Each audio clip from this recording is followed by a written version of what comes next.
Hey all, how's it going? Matt from Foulball Productions here. Thank you so much for joining me tonight. I hope that you're doing well. I'm doing phenomenally. Thank you so very much. This is the MFer Cocktail Lounge, the unofficial, it's becoming more, not official, but a little more consistent follow-up show to Friday Night Tights, which I think, as far as I know, they're still going. But we actually do have a soldier on the front lines in the FNT Army on the show this evening. Just another red shirt. How you doing, my friend? I'm doing great, Matt. Thanks. And I want to say, hail to Punk Waddle who's in the chat and the Islington Hail. girl, because I'm not going to be able to easily turn and type and reply right now to chats. That's all good. So You great got to a see big both of you. multi-monitor setup, do you? You have the Yeah, bridge of well, the yeah, Enterprise. I got a big gaming monitor over here. My keyboard's over here, so it doesn't line up with the camera. All good, my friend. All good. It's good to see you. Good to have you on the show, as always. I had to start a little late tonight just because I ended up filling in over a pop culture minefield. Excuse me. The final episode of the Band of Brothers coverage, episode 10. I think there was some sort of didn't sound good. Some sort of medical issue with his partner, partner in crime, and they asked me to step in at the last moment. So I was like, "Yeah, sure, I'd love to," but that kind of put a little strain on my schedule for tonight. So glad y'all are still here watching. Hail another Gen 42. Good to see you. Punk Waddle, good to see you. And Islington Girl, hail. Lovely to see you all. Islington Girl says she's still high on spice. Me and Red Shirt just talking a little bit about that behind the scenes. Would you like to share your thoughts? We'll try to be as spoiler-free as possible for those who have not seen it. We don't want to ruin your experience. But, first impressions, this, that, and the other. First impressions, this thing is visually stunning. I said to Matt backstage, I haven't seen a spaceship on a movie screen in a movie that impressed me as much as this. Some of the ships in this and some of the space scenes in this since 1977, when I watched the Star Destroyer coming into the screen from above, chasing the diplomatic courier ship for the first time. This Pretty is solid. cool. Yeah, That's this pretty is solid. really cool looking. It is every bit Frank Herbert's Dune universe, which means it's a dense story. Unless you can't stand it, you're going to need to watch it at least twice just to catch everything going on. Yeah, and I would say that's not to say it's confusing necessarily. No. It's just it's dense and it's compelling. Like, I want to go back and rewatch it. Like, I'm excited to go back and rewatch it. Me too. Yeah, it's a story of a very complicated political intrigue, and you kind of get dumped into it right at the beginning. You get a little bit of exposition in the intro, and then you just have to follow along. Yeah. And Yeah, pretty much. if you've read the books, you already know pretty much who's whom, what they're trying to do. If you haven't read the books, yes, the pacing is such that you're not going to get lost. I don't think. I mean, I think most people. I don't think so. One of the criticisms I've heard of this is that the pacing is too slow. Well, the problem is you could leave viewers behind if they don't already know the book, because the book is about that thick. Yeah, it's a pretty And thick book. yeah, and he's, the director here is trying to walk you through pretty much all of the things that are in the book. With it, yes, there's some details left out because you can't do everything, but he's also good at showing rather than telling. So He's great at it. In fact, one of his strengths, I think, more than anything, because it's almost like he learned from Blade Runner, because I felt that Blade Runner 2049 was all style, no substance for the most part. It just it didn't feel like I cared about anything. I mean, I think it was a 3.5 hour movie, and by an hour and a half, I was like, I'm not into this. Like, yeah, there's some mystery or whatever, and yeah, they're going on this whole thing, and you meet Deckard, and it's oh, he's the kid, oh, he's not the kid, it was some other chick in a bubble. I was like, who fucking cares? Like, it just was there was nothing there for me, but it looked unbelievable. Whereas this looks unbelievable, like almost to the point at a little while in, I was getting concerned where they were just leaning on the visuals too much. I'm like, oh no, is that what this is going to be? But it wasn't. It was really compelling. It had good narrative. It kept the drama, I thought, moved really swiftly. I liked the way they didn't really mess around. There wasn't a lot of time, a lot of wasted scenes, at least that I didn't feel. And I thought, no, and it looked incredible. I mean, it was so otherworldly, but also had like enough touchstones to make you feel familiar. But no, I really enjoyed it. The only thing I will say that I don't love about this kind of style of storytelling is that there's not really a satisfying conclusion at the end, and that's the one thing that I just kind of, I don't love. And it seems like it was designed to be built with like follow-up films. You know what I mean? Like a few sequels. No question. Well, he's only doing the first half of the first book. Dude. Right. The movie absolutely will be Ralph Bakshi's Lord of the Rings if they don't get the sequel. It will disappear. It will disappear forever because Bakshi did Lord of the Rings through Helm's Deep and then never got funding for the second film, never finished Lord of the Rings, and nobody watches it for that reason. Dune will disappear and become a footnote in movie buffs trivia contests forever if they don't make the other half of this book as another movie. That will be my only criticism, because it's like I still think as much as A New Hope and The Fellowship of the Ring are standalone films, they both I'm sorry, they're part of a greater trilogy. They do feel like they could also be standalone films. They do feel like they do wrap up their story when then they move on to the next one. This is the only one that just feels like it's contingent on a sequel, and I don't love that aspect of it. That would be my only critique.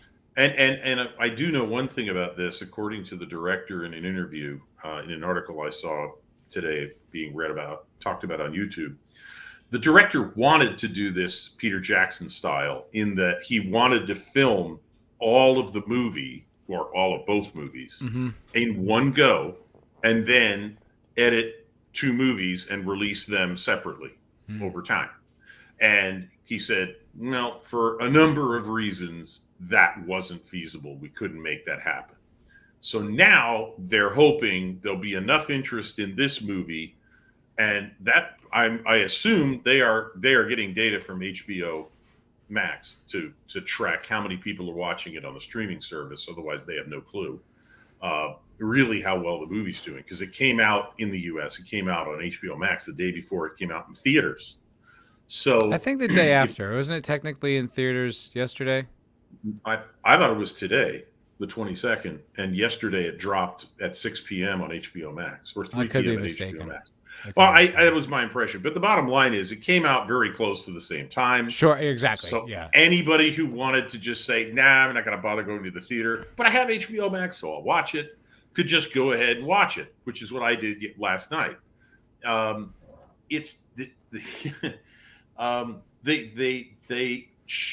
do need to do a second movie. I will say this about this movie. From what I remember of the book, they picked a good stopping point, although it's not a resolve. It's not a resolution. Right. It's not a resolution. I'm not going to say anything more. No spoilers. It's not a resolution to much of anything, but it is in the context of the total story. It's not a bad place to say, let's stop and then we'll make another movie. Well, it's a significant character resolution, right? Like, without spoiling too much, the character has come so far and changed not completely, but so mightily at this point that I think it in that sense, in his journey, it is a pretty significant conclusion. So in that regard, I would say for sure. Okay. Yes. I did want to, sorry, unless you had more point, I just wanted to go to the chat real quick. Go ahead. Because the Islington girl is buzzing about this. It's really funny. So she opened up the chat by saying she's still high on spice, which is hilarious. But she's going on here for a little while saying, and now that she's seen it, she totally gets it. I think I know what they're going to do. Questions the fact that anyone might say that it's slow, but she was sucked right in. Could have sat there for 6 hours. I had no idea what time it was, and I didn't care. And the last thing that I thought was really good was it's a satisfying conclusion because I didn't want to leave. Yep. I think that's all pretty interesting. Pretty interesting angle right there. Yeah, I mean, I think I found myself subtly invested. I wasn't invested right away, but I wasn't out either. I was like, okay, like I this is what I know of the book. This is following the story as far as I know it, and okay, here we are. But then I found myself somewhere around like the middle of like the second act where I was like really invested and really Yep. wanted to see what was going on with this story. And then, you know, once the conflict picks up, like I said, I don't want to spoil anything. Once the conflict picked up, I was like, oh, I didn't see that coming. And wow, that seems rather abrupt. Like all of a sudden this is happening and whoa, okay. And like the stakes got really high and all of a sudden you see the central conflict like really fleshing itself out. And it's like, it's not the story I've only read like the first, I don't know, like 50 pages of the book. So I haven't like gotten to the, like really where the conflict fleshes out. But once you see where it's going, you're like, oh, wow, that's an interesting angle. Even though they hint at it, the fact that it comes so abruptly, I was like, whoa, that was something. And like you said, like the visuals, the just the pure like ship porn and landscapes and colors and textures and this, you know, the way they keep doing the little visions and the hint of the future, it was definitely enough to keep you interested. I mean, it was, yeah, no, it was some kind of a movie. I really don't have any complaints. Yeah, it's a and here's the thing. I mean, it's a movie about an interstellar civilization, but it is by no means a space opera. And you know, that might be some people's problem. They see this, you know, oh, we got interstellar ships and an interstellar empire. Oh, I know what this is. No, you probably unless you've read it. This is one of the most intricate universes created, and I mean, there's a reason this thing drove, what is it, 6 books, 5 after Dune itself. The amount of material that Herbert was able to set in this universe is immense. So there's a lot to it, and he needs time to set it up. He's doing his world building at the beginning of Dune, and he just adds layer after layer after layer after layer to your understanding of this universe, this empire. It takes time to get there, which is why the book has a fairly slow pace, because he's trying to give it to you and without overwhelming you. And the movie is more or less doing the same thing. Now, as you said, all of a sudden at one point in the movie, things kick off with a bang. And that's great, because again, that's the way it was that I remember from the book. It's quiet, it's ominously quiet, and then bang. Yeah. So basically, you're getting, to me, what little I mean, my memory of the book is old. I mean, I read it in the 70s, so it was actually bringing back memories of the story for me watching the movie that I didn't even know that I'd remembered about the book. I would not be in any way, shape, or form a contestant in a trivia contest on Dune at this point. I'll tell you that. It is. I thought it was really well executed. I liked it much better than Lynch's Dune in the 80s.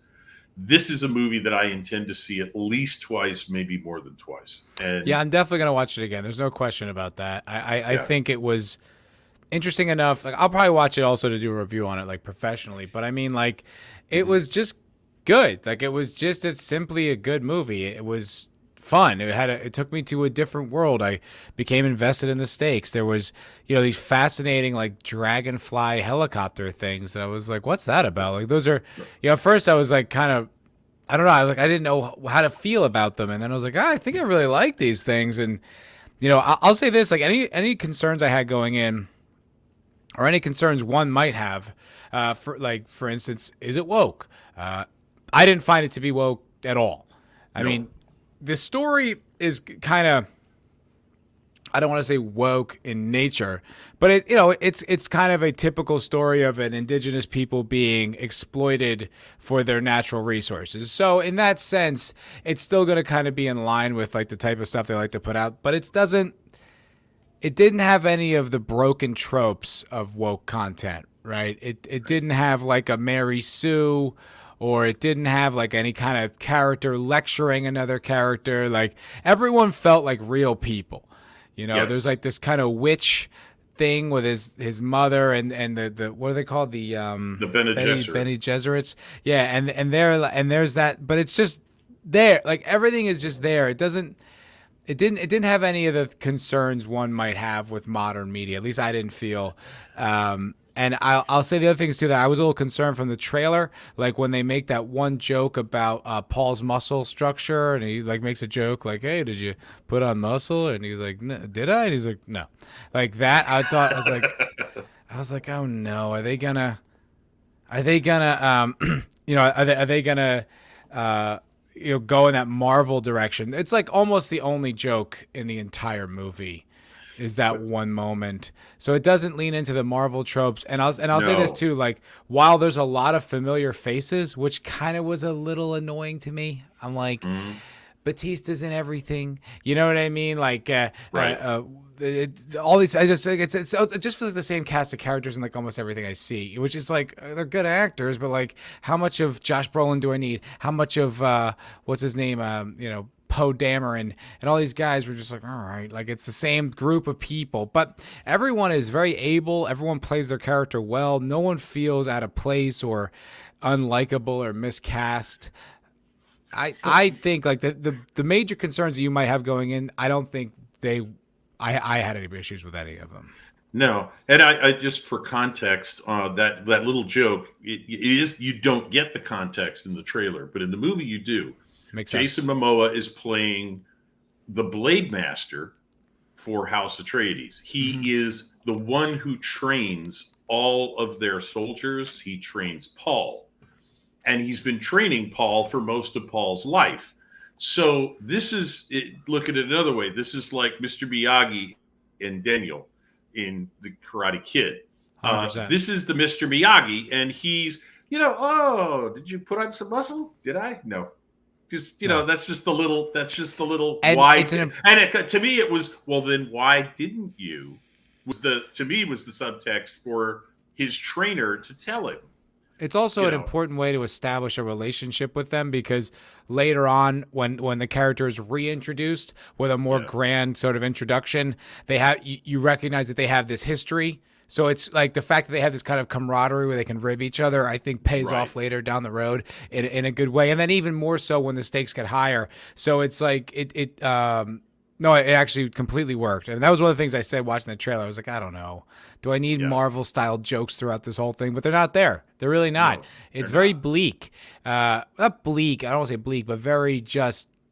There's a looming threat over the whole thing, where like it's or like a looming like an ominous feeling where you're like, this might not go great. When it goes Right. the way it goes, I didn't see that coming. I was surprised how quickly it popped in.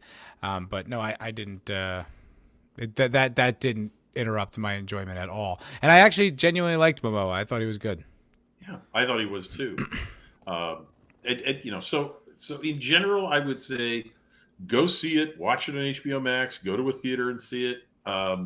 If the sequel does not get greenlit, there will have been no point to having made this movie.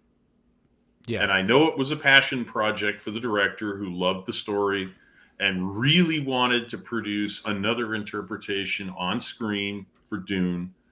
And if it doesn't do well enough for the studio to green light it, the sequel, like I said, then this just disappears. This I think they sinks. got a hit in their hands. I don't think that's going to happen. It feels like a hit. It's being universally well received by our side.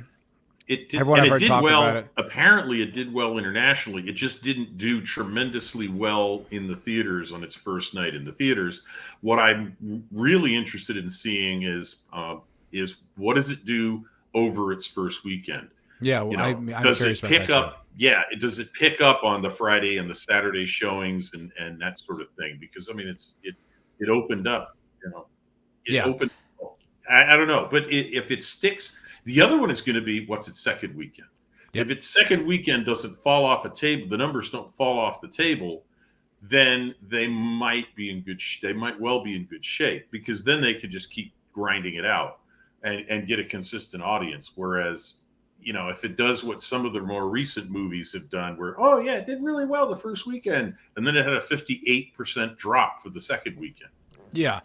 There's some interesting chat going on right now, so I want to address a few things. So Sentient Dildo is saying, he's saying that's not woke, and I think he's referring to me talking about indigenous people being exploited for natural resources. You're right. It's not necessarily woke. It doesn't, but it is an avenue Hollywood enjoys going down, and it's a pretty consistent one. It's a bit tired, and it's also kind of like a really easy reason to be like Europeans bad. It just kind of plays into a lot of what their worldview that is so divisive stems from. It's a good bit of history to validate, or at least argue for their point of view. So when I see it, I kind of like, I don't know, where are you going? And even though it is part of the canon, I'm not saying they invented it or anything. I'm just like, I don't know.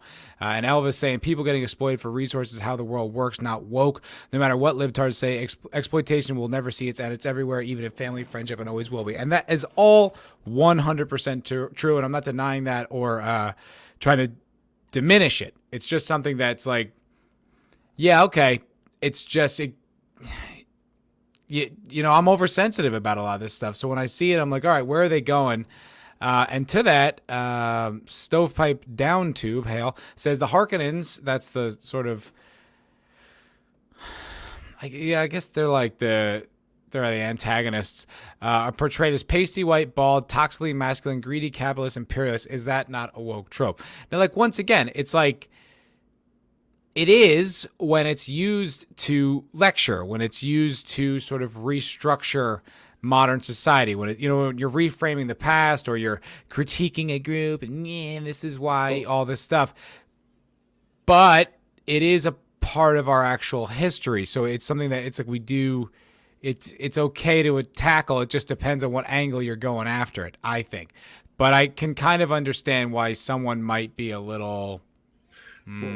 Well, let's put it this way. You actually have a character tell Paul in the movie, the Harkonnen are brutal. They're barely human.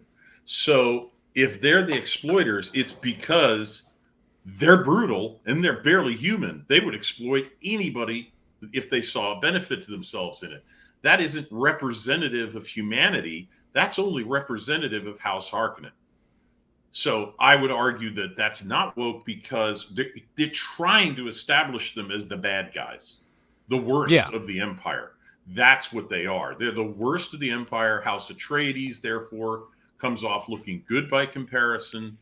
And by the way, with that whole exploitation thing, Atreides comes in and wants to renegotiate the whole deal with the natives of, the Fremen, and says, they say to him, you've taken what you want from our planet and given us nothing in return. And the first thing the Duke says to him is, tell me what you want.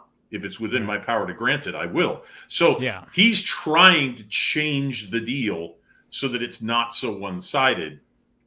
And so that's noble. So I would argue that no, that this is, what is it? Avatar. This is not. Right. Okay. It's not Avatar. It's not nearly as blunt or clumsy, but it is down the same path, which is why I understand why people might feel that way. I kind of felt that way for a minute. I was kind of like, are we going to get kind of like the same old shit? But the thing is, it's something that me and Vigilante talk about a lot in the Cocktail Lounge. It's like, a lot of this SJW stuff and ultra leftist stuff is rooted in some kind of truth. It's generally inaccurate or overblown or cherry picking, but there is something to it. So it's like, it's not right to just throw it all out simply because we don't like that narrative nowadays. It's like, all right, but then we are kind of ignoring that these things did happen in our past.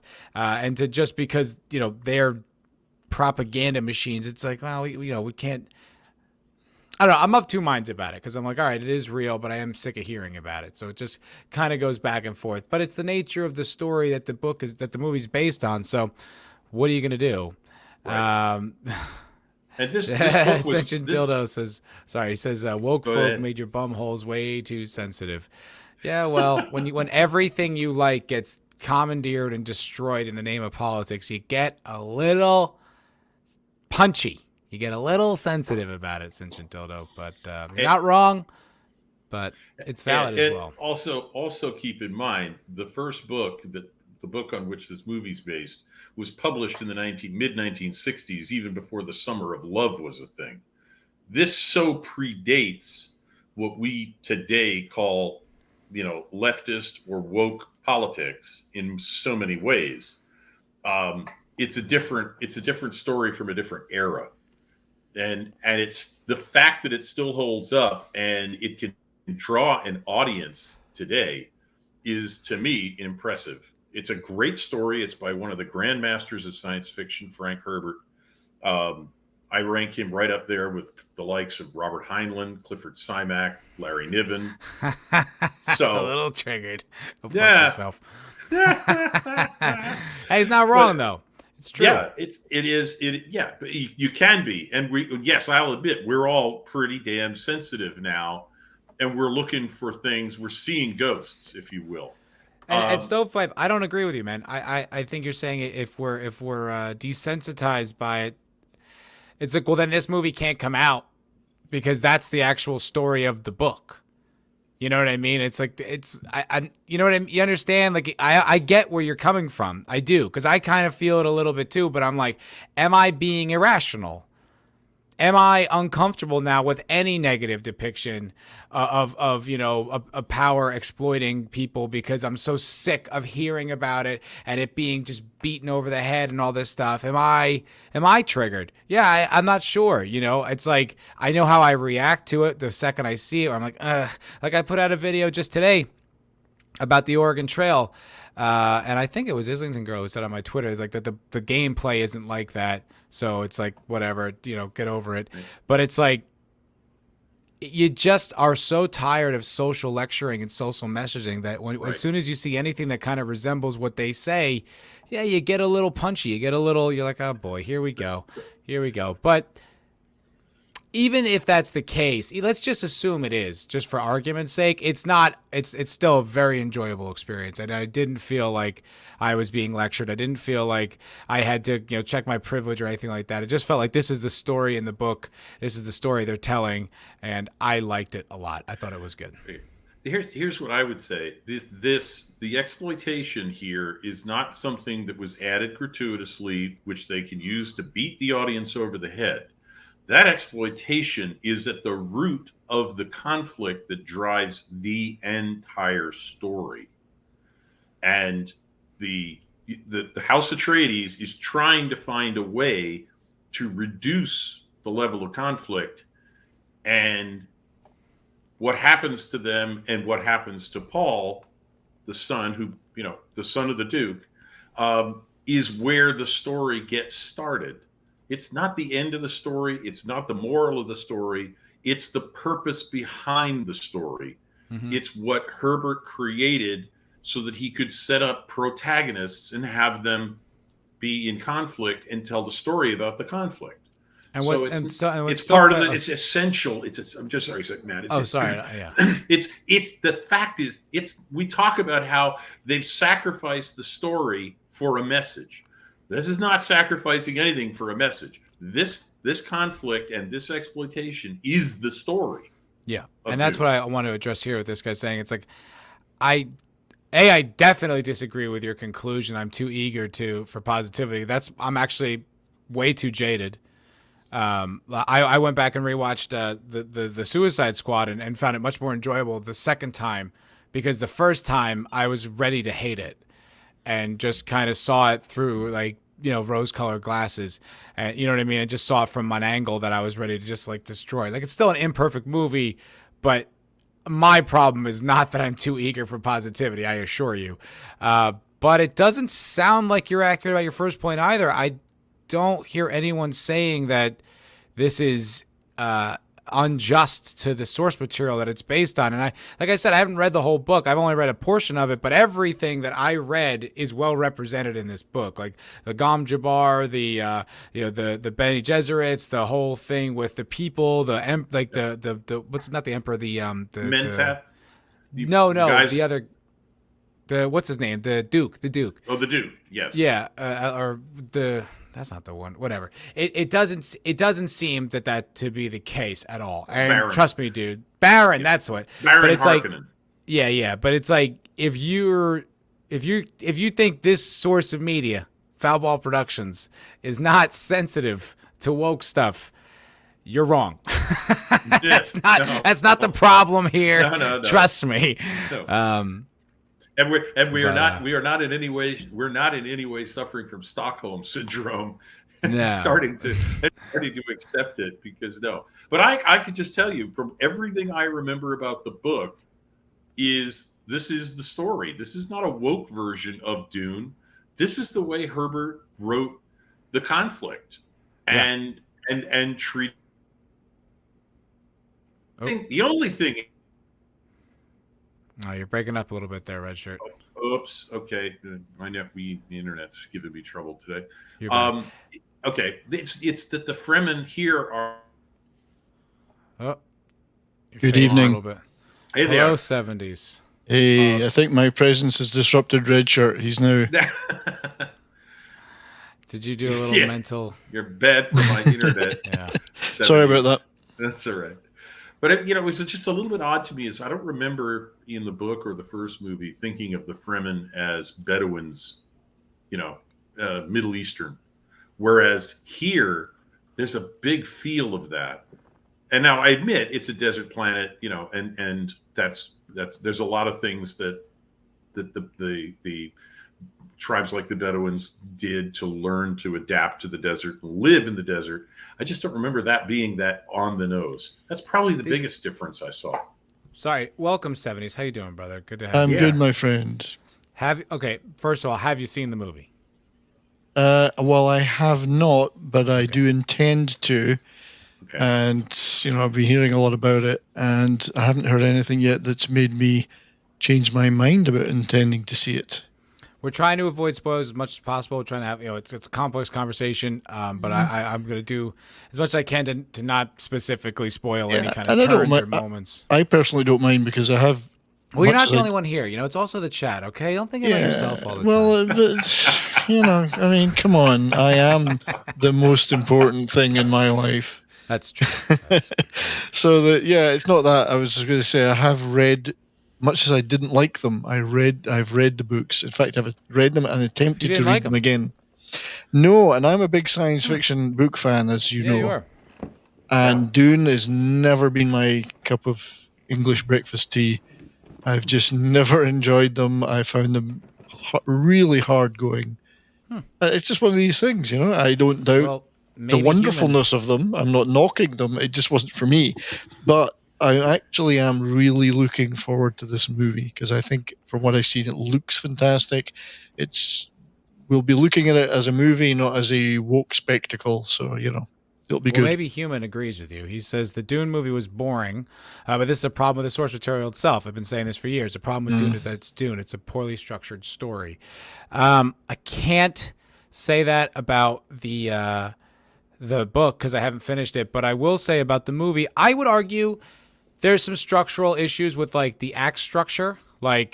I'm a big proponent of the 3-act structure in narrative and media. I think it really works. There's a reason why it works. I don't think it's simply formulas that pay off, box office wise. I think in our souls, they resonate with us in a story thing. So I think you should try to hit those beats as much as possible as they're laid out, and there's lots of resources on how to do it. So I will say, it doesn't feel like there's these definitive moments where you're like, bam, okay, this happened and all is lost, and now we got to begin the third act where we conclude it. It doesn't, I will say structurally it's not perfect, because it all just kind of feels like one flowing river with not necessarily ups and downs. Things just keep happening.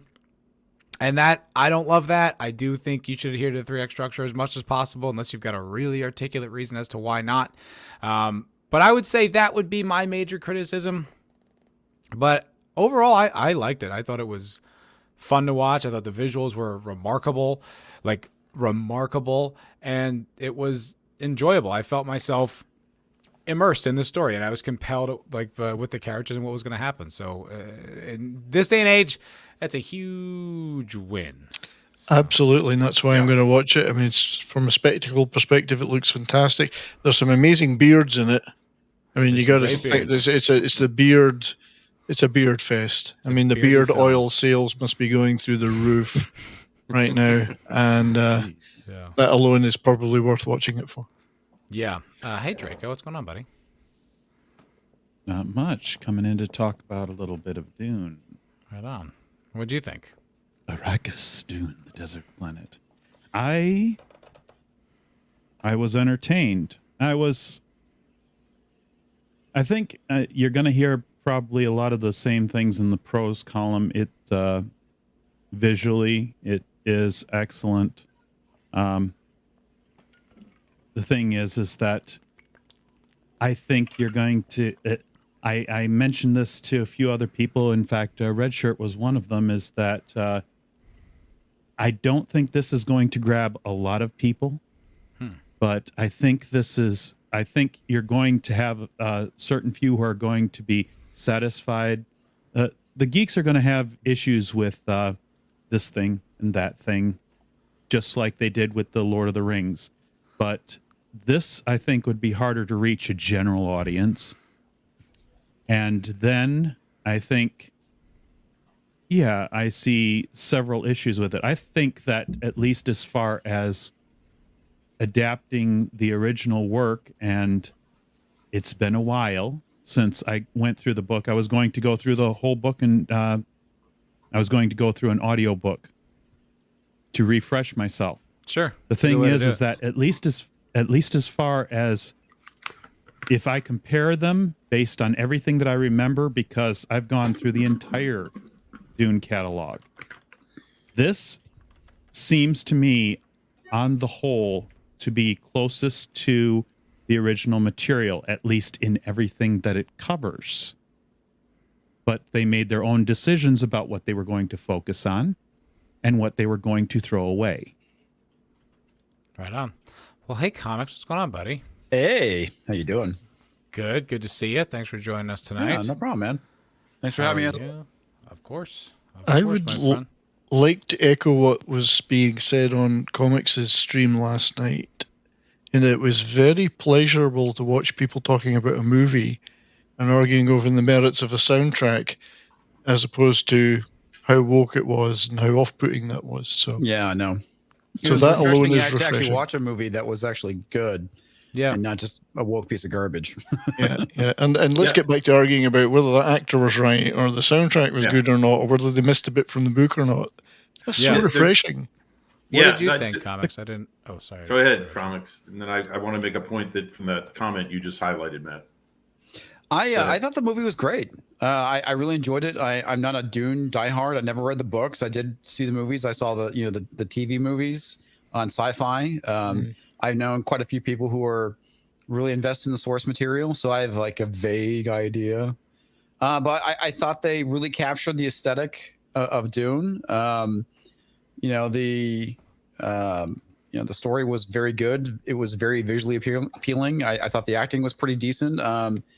I figured Zendaya was probably going to be the weakest of the movie, and I think I'm kind of right on that still. But overall, I mean, I enjoyed it. It's something. I watched it on the small screen. Excuse me, the small screen. I streamed it, and I want to go back and see it in the theater.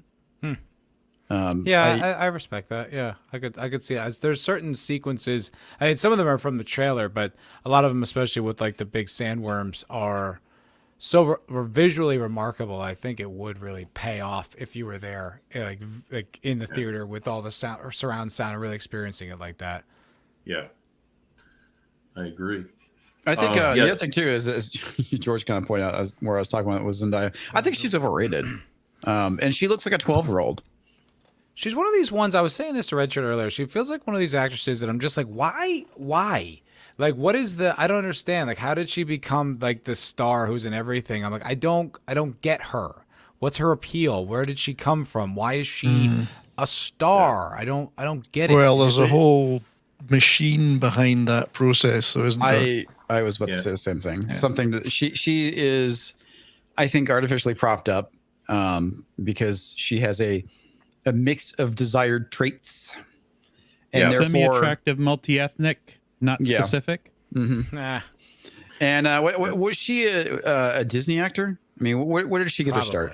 I think so, but I'm not sure. Anyone? And she's going to be able to hang, because of her look, she's going to be able to hang on to that youthful thing. She's going to be able to play young continuously.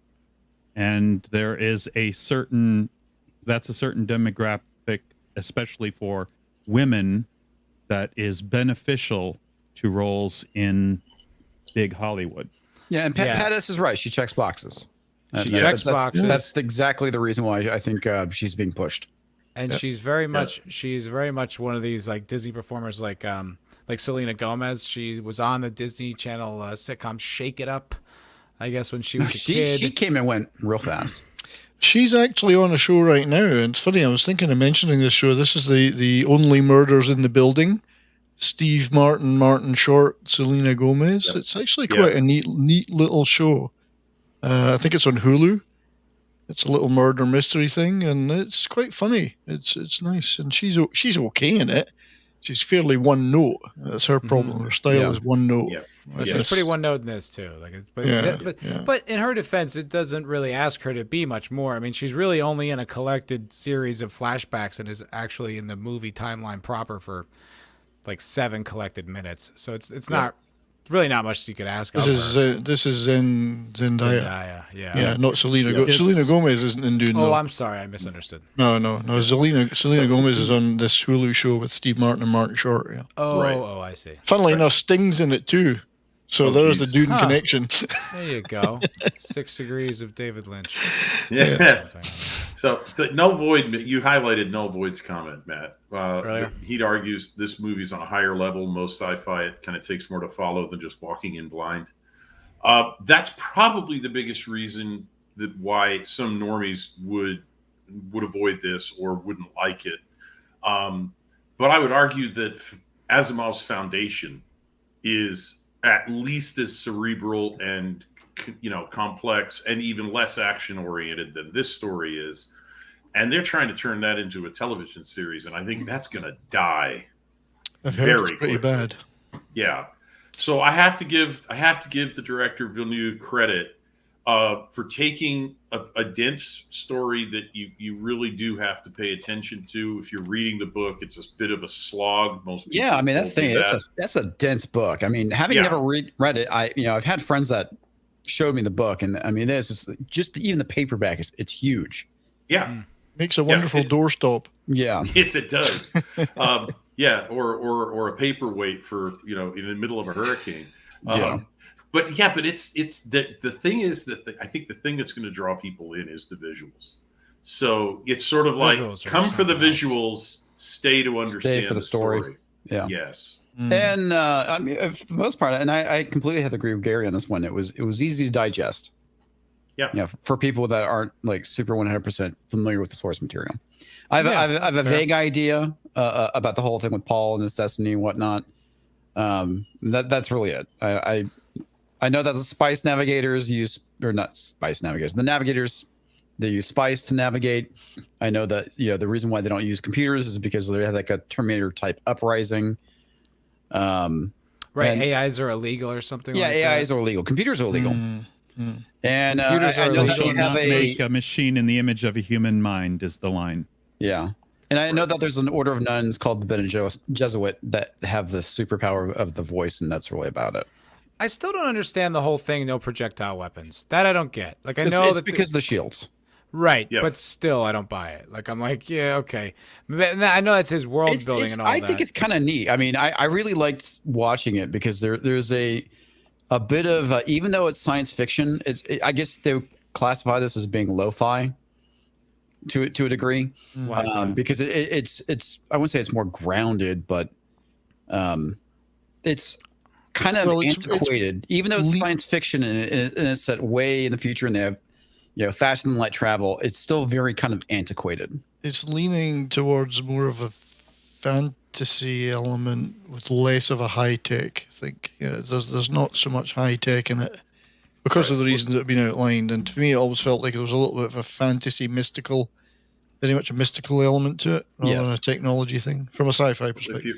You definitely see Lucas's influence, like how Lucas was influenced with Star Wars, and especially with the desert planet and the sword play. You're like, oh, okay. Like I could see how a lot of this tracks. You're not like, suggesting George borrowed a few ideas, are you? No, I've argued this before. I don't think George there's borrowed originality. dozens of ideas in order to build Star Wars. Yeah, and I'm sure so did Frank Herbert. Everything comes from something. I'm not before. complaining. I just, Yeah. I mean,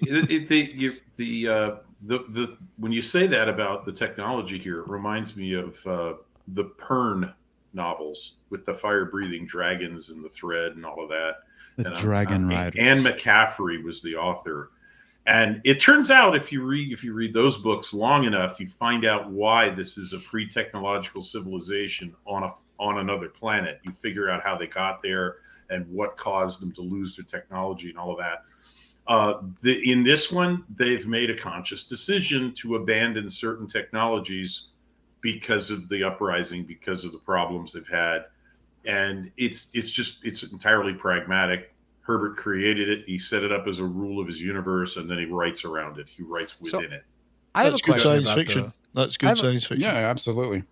I do have a question though about the world building. One thing that I was kind of like so like when they open it, this is in the prologue essentially. This is like in the first like 10 minutes of the film, where they say the Harkonnens were there and they exploited the Fremen and it was awful, but then they just left. And then, like, the Fremen are like, well, we're waiting for the next oppressor to come. And you're like, well, how about you just harvest the spice and sell it? Then you won't have to worry about any other oppressor. I think part of it is that they are even more antiquated when it comes to their technology, right? They don't really have starships, I believe. No. They have no means. No, They but have no there's means of actually exporting several it. story points. There are several story points that are covered in that are not in this movie. Okay. There are several things like, did you get the one line about that there is no satellite coverage of the planet? Yes. I don't think I did that now. points at one thing. I could explain it. I don't know if you want me to go into geek detail on this. I don't mind. I just give don't us the non-boring version. The Fremen are bribing. Notes, thank you. The Fremen are harvesting spice and bribing the Harkonnens? the guild. They're bribing the guild in order to keep the planet from being studied. So they That do is one of harvest the things. spice. Yes, they do. Isn't They the girl harvest says she can spice. explain It isn't. exactly It's what it important is. to their. It is important to their lives. It is important to their rituals. It is than important to trade. every, It's everything important to their about culture. them is spice. So And it's more sacred it's than other that? Like things. they wouldn't spell it? Yes. Okay. So there's a reason for it. All right, that's fair. Real quick, let me just get this in. George Molo just tipped me $25. Thank you very much. George! Appreciate it, buddy. George. For $25. Hey He there, says, Georgie boy. Hey there, George. He says, Sean Young, 1,000 times better than Zendaya. Young had beauty and crazy for her, which gave her presence. Zendaya has what exactly? She is the woke princess of the minute. No presence, zero charisma, and acting-wise, I felt she was akin to a heat sink. Hail! You are not wrong, George. A faulty heat Wow. sink, perhaps. Going after her. Yeah, No, I mean, and I she- agree about Sean she's- Young. Like one of those actresses that just, for whatever reason, these movie companies keep giving her work, and she's a charisma void or sink or Charisma free zone, yeah. yeah. She's It's like the whole thing with Brie Larson, man. I mean, she's a charisma void. Yeah, these are products. They're manufactured Yeah. products. They're picked from some process with the talent agencies and management companies. They go, this is the one. They tick these boxes. We are going to push this person hard. That's This is exactly why- what it feels yeah. like, and that always makes me edgy. I don't like that. Because they've got I total think control probably as well. Disney's greatest regret is probably not casting her as Captain Marvel or something like that. Oof. An even less convincing superheroine. Yeah. She's like 100 She's a less convincing human being. And very, very controllable then because of the productization. She's completely a creature of those management agencies. So. Yeah. Yeah, that's Right. what it feels like. And it's uncomfortable when she, I was saying one of my things, not that it's a criticism necessarily, but I was seeing like, all right, it's all the same faces, it's Poe Dameron, it's what's his name, Bennett, what's his name, the I actually wrestler. thought Oscar Isaac did a good Benito. job. No, they all did Josh well. Brolin, It's just Oscar that Isaac. I feel like there's only 15 people they can make movies with. You know what I mean? So it's just like it's all the same faces. Not that any of them were miscast or did poorly. It just, like when I got into The Expanse, I didn't recognize anyone but Tom Jane. And because of that, you find it very immersive because there's no pre-existing relationship with any of these people. You just kind of are like, oh, that's Naomi, that's Holden. You care about them because you're like, oh, well, who are they? Whereas all that, it's like there's this gap where I have to get over everyone being a star in this thing. But it's still. Like, No, I'll it's be a honest with you. I minor can't. nitpick. Excuse me. Wow, that Breathe, worked man. out. Breathe. Yep. I don't know what happened, but anyway, I can't stand Holden. I really can't. Oh, he's not my favorite, but I still think because I didn't know him going in, I was like more ingratiated to the character. He's not my favorite actor, but I don't know I'm him not from talking about the anything actor. I'm else. talking about the character. Oh, the character. Yeah, he's a bit. Oh. He's a little bit. I don't know what it is. I wish he would just take I wish he would take the initiative a little bit more and take command. Yeah, I liked Miller. Was it Anos or I can't remember? Is that his name? Anos? Anos? No, the Amos. Amos. Amos. Thank you, thank you, Amos is great, and And I Bobby's like great. I Alex. like Bobby. I like Bobby. Yeah, Naomi Yeah. kind of annoys me at times. I think she was better in the earlier seasons. Much so.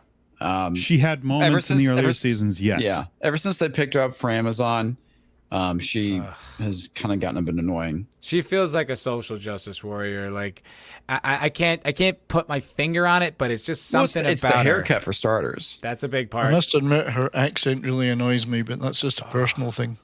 No, you're right, because it became right, she had mate. like just a British accent, and then it became Belter. Yeah, It it's sounds- just the weirdest thing. Yeah, Yeah, it doesn't come out of it her mouth kind of well. gets on my. Whereas I like Bobby, Martian accent. great. Yeah, or whatever. Bobby's is an interesting character. She's great. Yeah. Yeah. I was pissed that they killed Alex off, and that's only because Cass Anvar was Me Too'd. Yeah. Yep. Oh yeah. And it's a shame that some of the higher paid actors that they've only been able to have them in for a little while, like Jared Harris and David Strathairn. They haven't been able to pay them to be in multiple seasons, so they've just been in bits of it. And, like I love David Strathairn's character, Belter guy, but he was a good Belter guy, But, Oh, he's Yeah. terrific. David Strathairn is amazing. Yeah. Him and drummer, Kara G, who plays Drummer. I that was a adore great them partnership. both. Drummer yeah. before the fam. Yeah. Before the fam. Before the fam. Yeah. Yeah. No, don't have to Yeah, go so over. they couldn't have really afford to pay those guys for too long. So the heavyweight actors were only in bits of them, which is a shame. Jonathan Banks did 5 minutes at the beginning, didn't he, or 5 seconds? He was in the first 30 seconds. I don't know who Jonathan Banks is. From Breaking Bad, and Oh, Mike. Mike, Better Yeah. Call Saul, Breaking Bad, Yeah, he's literally in And- it for 5 minutes. I think and Beverly Hills Cop, as I remembered from that's doing right, Toxic yeah. Tuesday the other night. Oh, that's Jonathan Banks. he shows up in younger a bunch of things, actually. I saw some older movie that he was in. I was like, oh, hey, that's Mike. That's from that Breaking guy. Bad. There he is. What do you It's know? that guy. With that the guy. guy. It's the guy that's in the thing. It's that guy that's in The thing. The other the other thing. The other thing. The other not thing. that one. Yeah, and this is what IMDb was invented for. He's that great, guy isn't it? that's kind of ugly, but he's been in everything. Remember the days before that? We used to just Oh, argue God, for yes. hours. We argued for hours about who somebody, what they'd been in. No, that guy wasn't in that Western. He was in that movie. And My it's 'cause you favorite knew is where to look. the bald Asian guy with the Fu Manchu mustache that is Yes. like in everything. He's in Die Hard. That's He's right. like, I know exactly He's who got, you're talking about. he's bald, but his hair is long. yeah, And, Big Trouble in Little Yeah. China. Big Trouble in He's Little in China. that. He's in the Dragon. It's in, He never really speaks. we want that guy. The guy from the thing. Long Yeah, hair, Asian. But you know what? Dr. Yue, that's his name. He was a hell of a lot better choice to cast than Dean Stockwell was in the first movie. Mm. This guy, right? This Yeah, the guy that's who's him.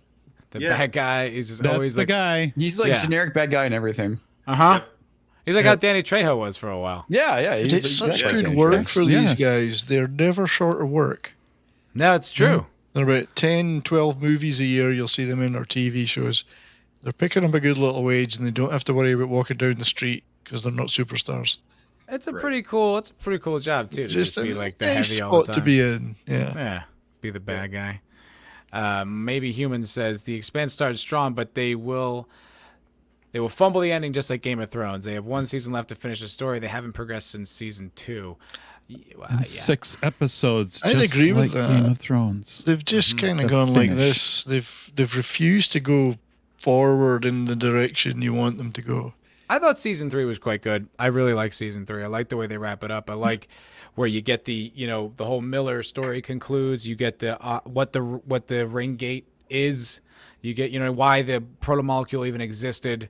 I like that. I just think everything after that has just kind of been a bit of a letdown for me. Well, you've got this fantastic gate that could take you anywhere in the universe if you used it properly, found other ones, and they're left with a bunch of people squabbling in the solar system. That's what I said. As soon as it started, I was like, oh, we're already right back to this. Like, Yeah, we just I like opened up literally the universe to explore.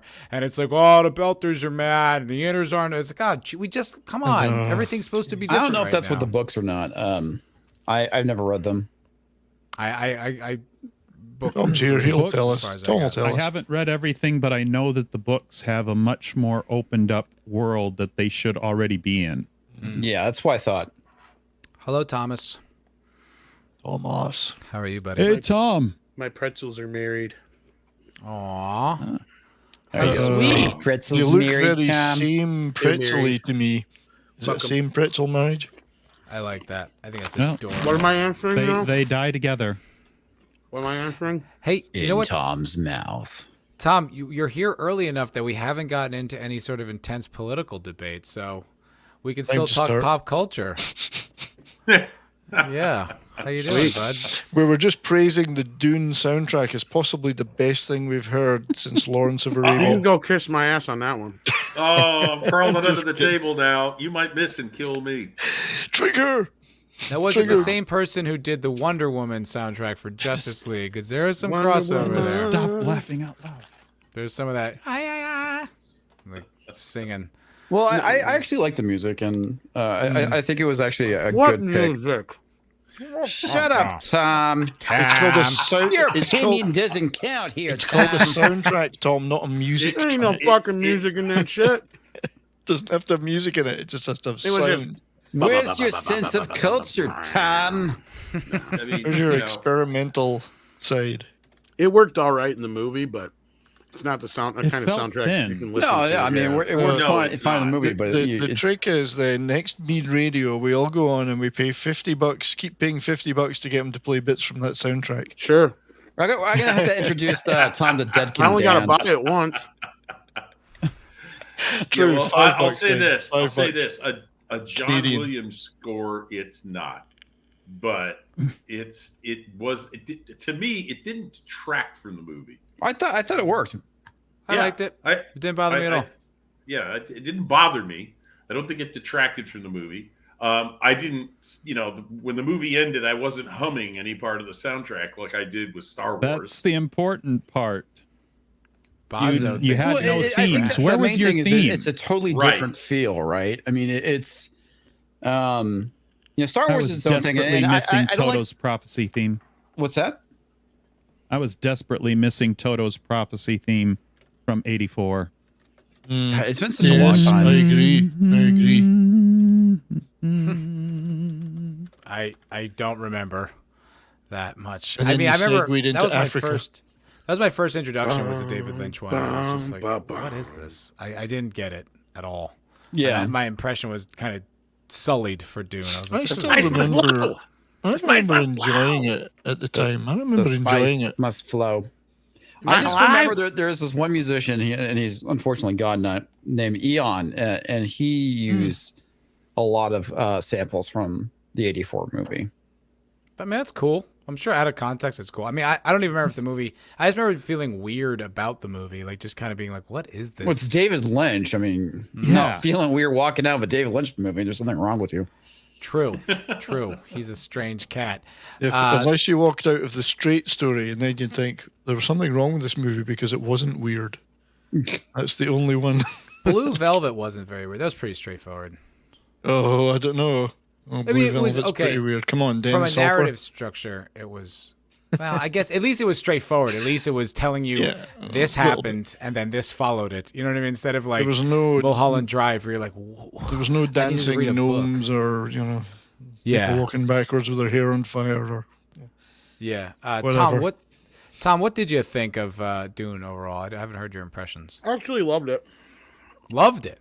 Mm-hmm. Right on. I had a nerdgasm. It's pretty good, man. Yeah. Bazo doesn't think so. Bazo thinks says a money grab, and he says it was I think trash. that's what making movies is meant to be about normally. I mean, making generally, money. Yeah, it is a profit-seeking endeavor. Yeah, in case you've forgotten, movies weren't supposed to bomb.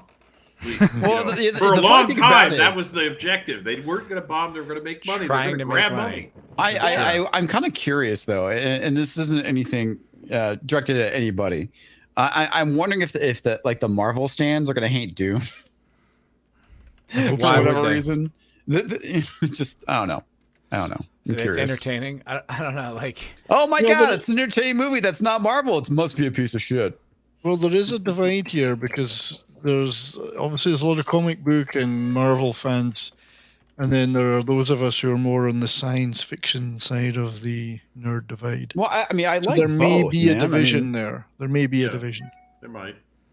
I like Many different both flavors of geeks and sci-fi nerds. and comics, and I think there's room for I both. think it's but more so like Of course there is. the Star Wars geeks won't like it. Is more of the thing that's going to be because I've had a lot of people that are big Star Wars fans talk to me and they're like, "Oh, it's boring." It's like, well, Well, not other things fucking Star Wars. I mean, I love Star Wars for what it is. I love Yeah. Trek for what it is too. Right. But I can appreciate other sci-fi. I mean, a great Yeah. example of this is Alien, right? I mean that's one thing that was like what made Alien so groundbreaking.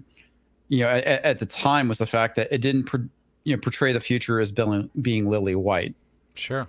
Right. It was dark, gritty, Industrial, commercial. industrial. Yeah, I mean, and that was very groundbreaking for its time, and it's still a great movie, and it fucking stands up even now. Oh, 100%. Yeah. I work with someone who tries to tell me that Alien sucks, and I'm like, we can't not continue to have a conversation, dude. Like that's how does If we- Aliens suck? I don't Yeah, know. No way does it suck. Please, I don't tell know. me. I have no. I can't see a rational argument. Is this the kind of against person it. that says, like, when you're talking about like Paul McCartney and you're like, yeah, I was in a band called the Beatles. He's like in a band before the Wings, like that kind Yeah, of Almost. kind of. He's an intentional contrarian for sure. like a regular professional It idiot. wasn't. But was it I've Mad? never- I've never Was met it- any of them was on it Mad? YouTube. Whoa. Warner Brothers fucked up. They definitely should have already gotten the next one in production. Yeah. Oh, It definitely. was Alien. franchise. Because if they don't make a follow up to it, then you just fucking wasted everyone's time at Well, that even point. the Oh, production Didn't this costs. have a lot of I keep Go ahead, always Dirk. saying this Sorry. movie is pretentious. What exactly is pretentious about it? I don't think it's pretentious. the production costs should have been. You would think they'd be saying this has got to be set up as a trilogy, so let's film as much of it now as we can. Yeah, I agree. Well, the And problem that is you makes didn't. no sense to reassemble everybody yet again to do the same thing. I mean, that's why they did the Lord of the Rings movies all in one go, really. So Well, I was just going to say the problem is you didn't have somebody like Robert Shea behind this like you did with Lord of the Rings, yeah, right? Because Peter Jackson went to New Line and Robert Shea because they were going to get some funding because he was working with the Weinsteins originally. And first thing Robert Shea said is, "Why is it 2 movies? There's 3 books." And he's like, "Well, Obviously, the Weinsteins 3 only want to movies. make 2 movies." And he's like, "Well, let's make 3 movies. It's 3 books. It's 3 movies." Well, the other thing too, You had to have the issue is Dune is too thick of a fucking book to just make one movie. You have to cut out a lot of shit. I mean, Yeah, I think they could and have I brought concluded this it up better, last though. night. Was like just comparing like the Harry Potter books with the movies. They cut out so much Ooh, stuff. They're awful compared to the books. Yeah, they are.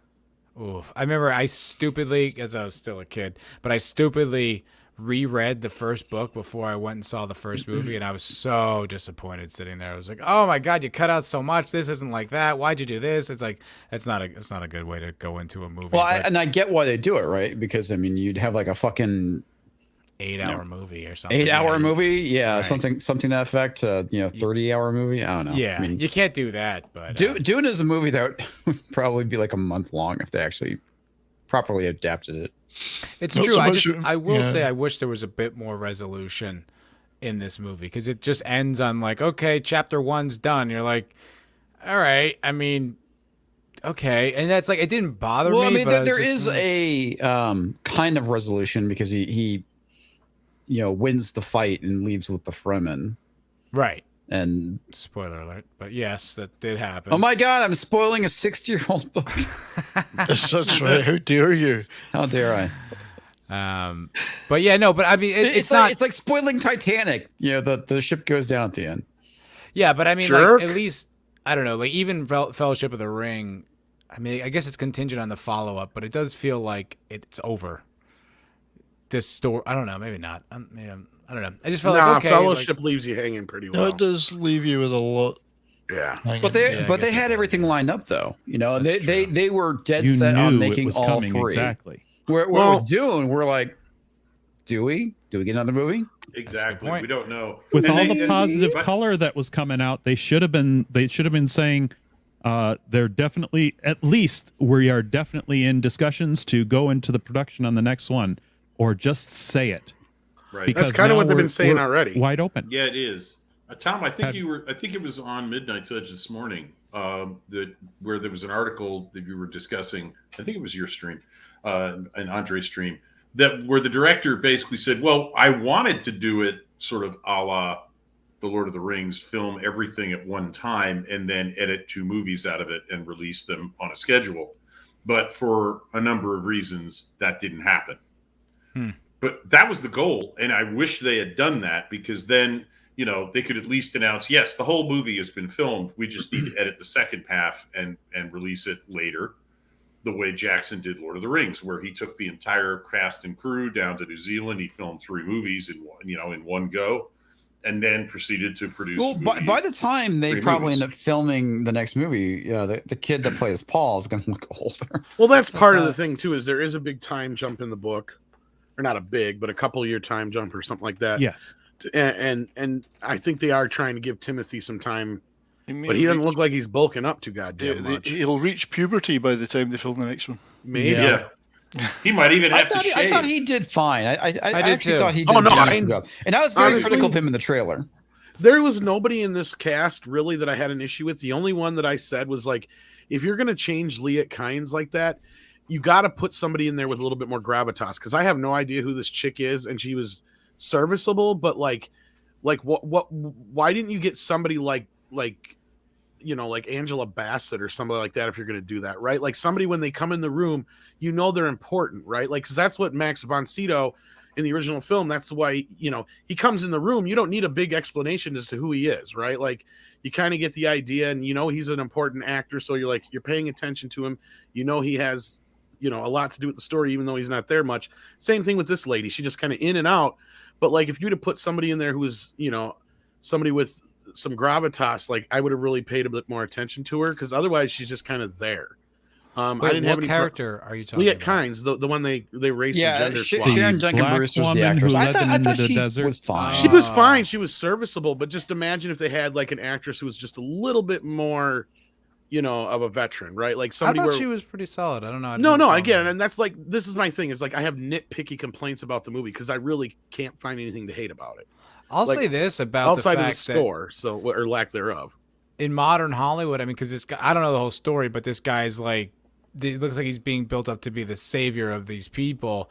And the fact that the savior of a group of people who aren't white is a white man in 2021 is wow. Like, Well, that's I'm part of the reason why they're surprised- going after it, but they don't know the whole story. Yeah.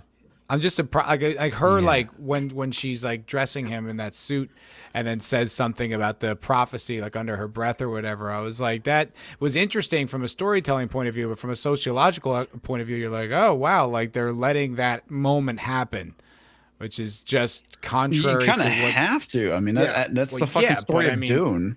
I know, but I'm just saying, Well, it like, is, but how many times do they fuck stuff exactly like that up for the sake of politics, and then they Well, let the her. best Like, part she, about Dune is it looks up to goes him. with their politics. That's the thing. Yeah, Like if you actually kinda, know yeah. the entire story, like it is the Bene Gesserits.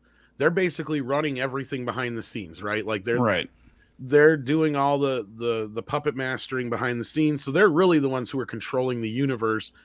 And although the Padishah Empire thinks they're really not, because it's actually, the what's the face, the aliens who can do the traveling. I just forgot their name.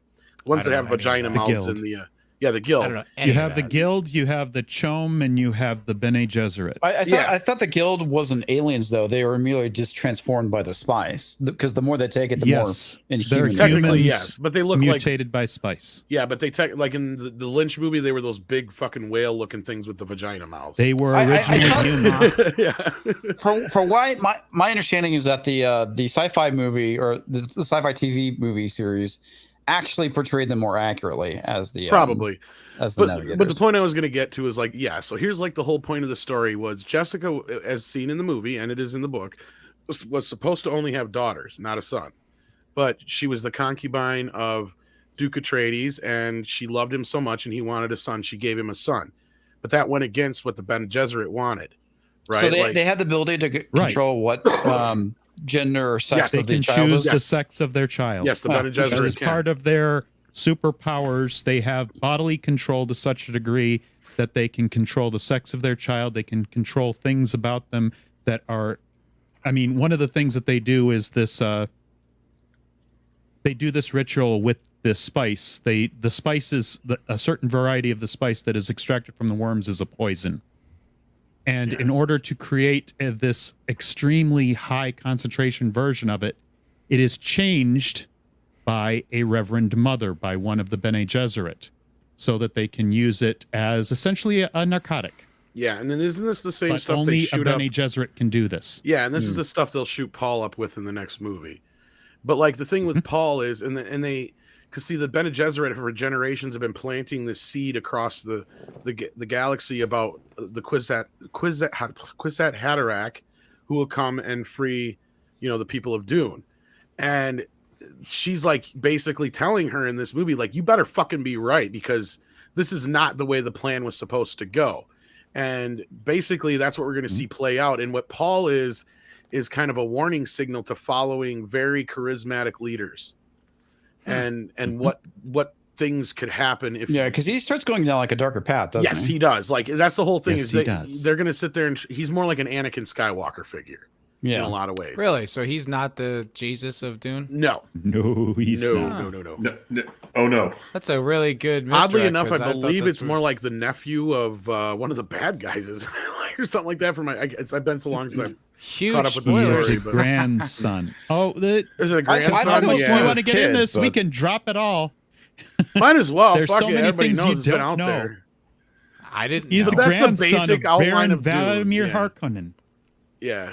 Well, because He's the you grandson. also have like Yeah, the his grandson, yes. sister, Thank you. where she at a very young age is already like imbued with spice and whatnot. She's a from what I mutant recall. killer. Aliyah. Is that what Yeah. she's a mutant? Nah, they Okay. treat her like one. like, Yeah. kind of. To be reborn. But she herself at a very young age is supposed to be like really powerful. Yeah, she even grows Yeah. in the accelerated rate and all that shit. Yeah, and she Yeah, has the but mind of this- an adult in a child's body or whatever. Yeah. Exactly. And this story gets quite a bit more convoluted Oh, jeez, it's so and deep. complicated. And I'll just say that this is the simple part, folks. Yeah. This movie is the We're just simple part keeping of it the story. basic. Yeah. This is Well, just I mean, the basic It has bits. to have a level at which someone who has no connection to the material has to be able to understand what's going on. Well, that is the overarching tale. What basically we're seeing though is this a whole other chain of events that are setting this shit into motion, right? Right. And it's the Yes. the Harkonnen, and they're been told by the Emperor to get the fuck off Dune, and he's going to put the as we see in the movie, and that's the whole thing is they're setting him up. It's and that's Yes. where in the next movie we'll probably see that's kind of where, like, they had in the original movie, it was the guild come in. But in this version, I think it's just actually like the book where the Bene Gesserit sister comes in and she's like, you better fucking be right too about your whole little game you're playing kind of thing. Because like, yeah, there's a lot of, that's where the Game of Thrones kind of things come in. Cause we haven't seen a lot of that yet, but there's a lot of shit going on behind the scenes between a lot of powerful people.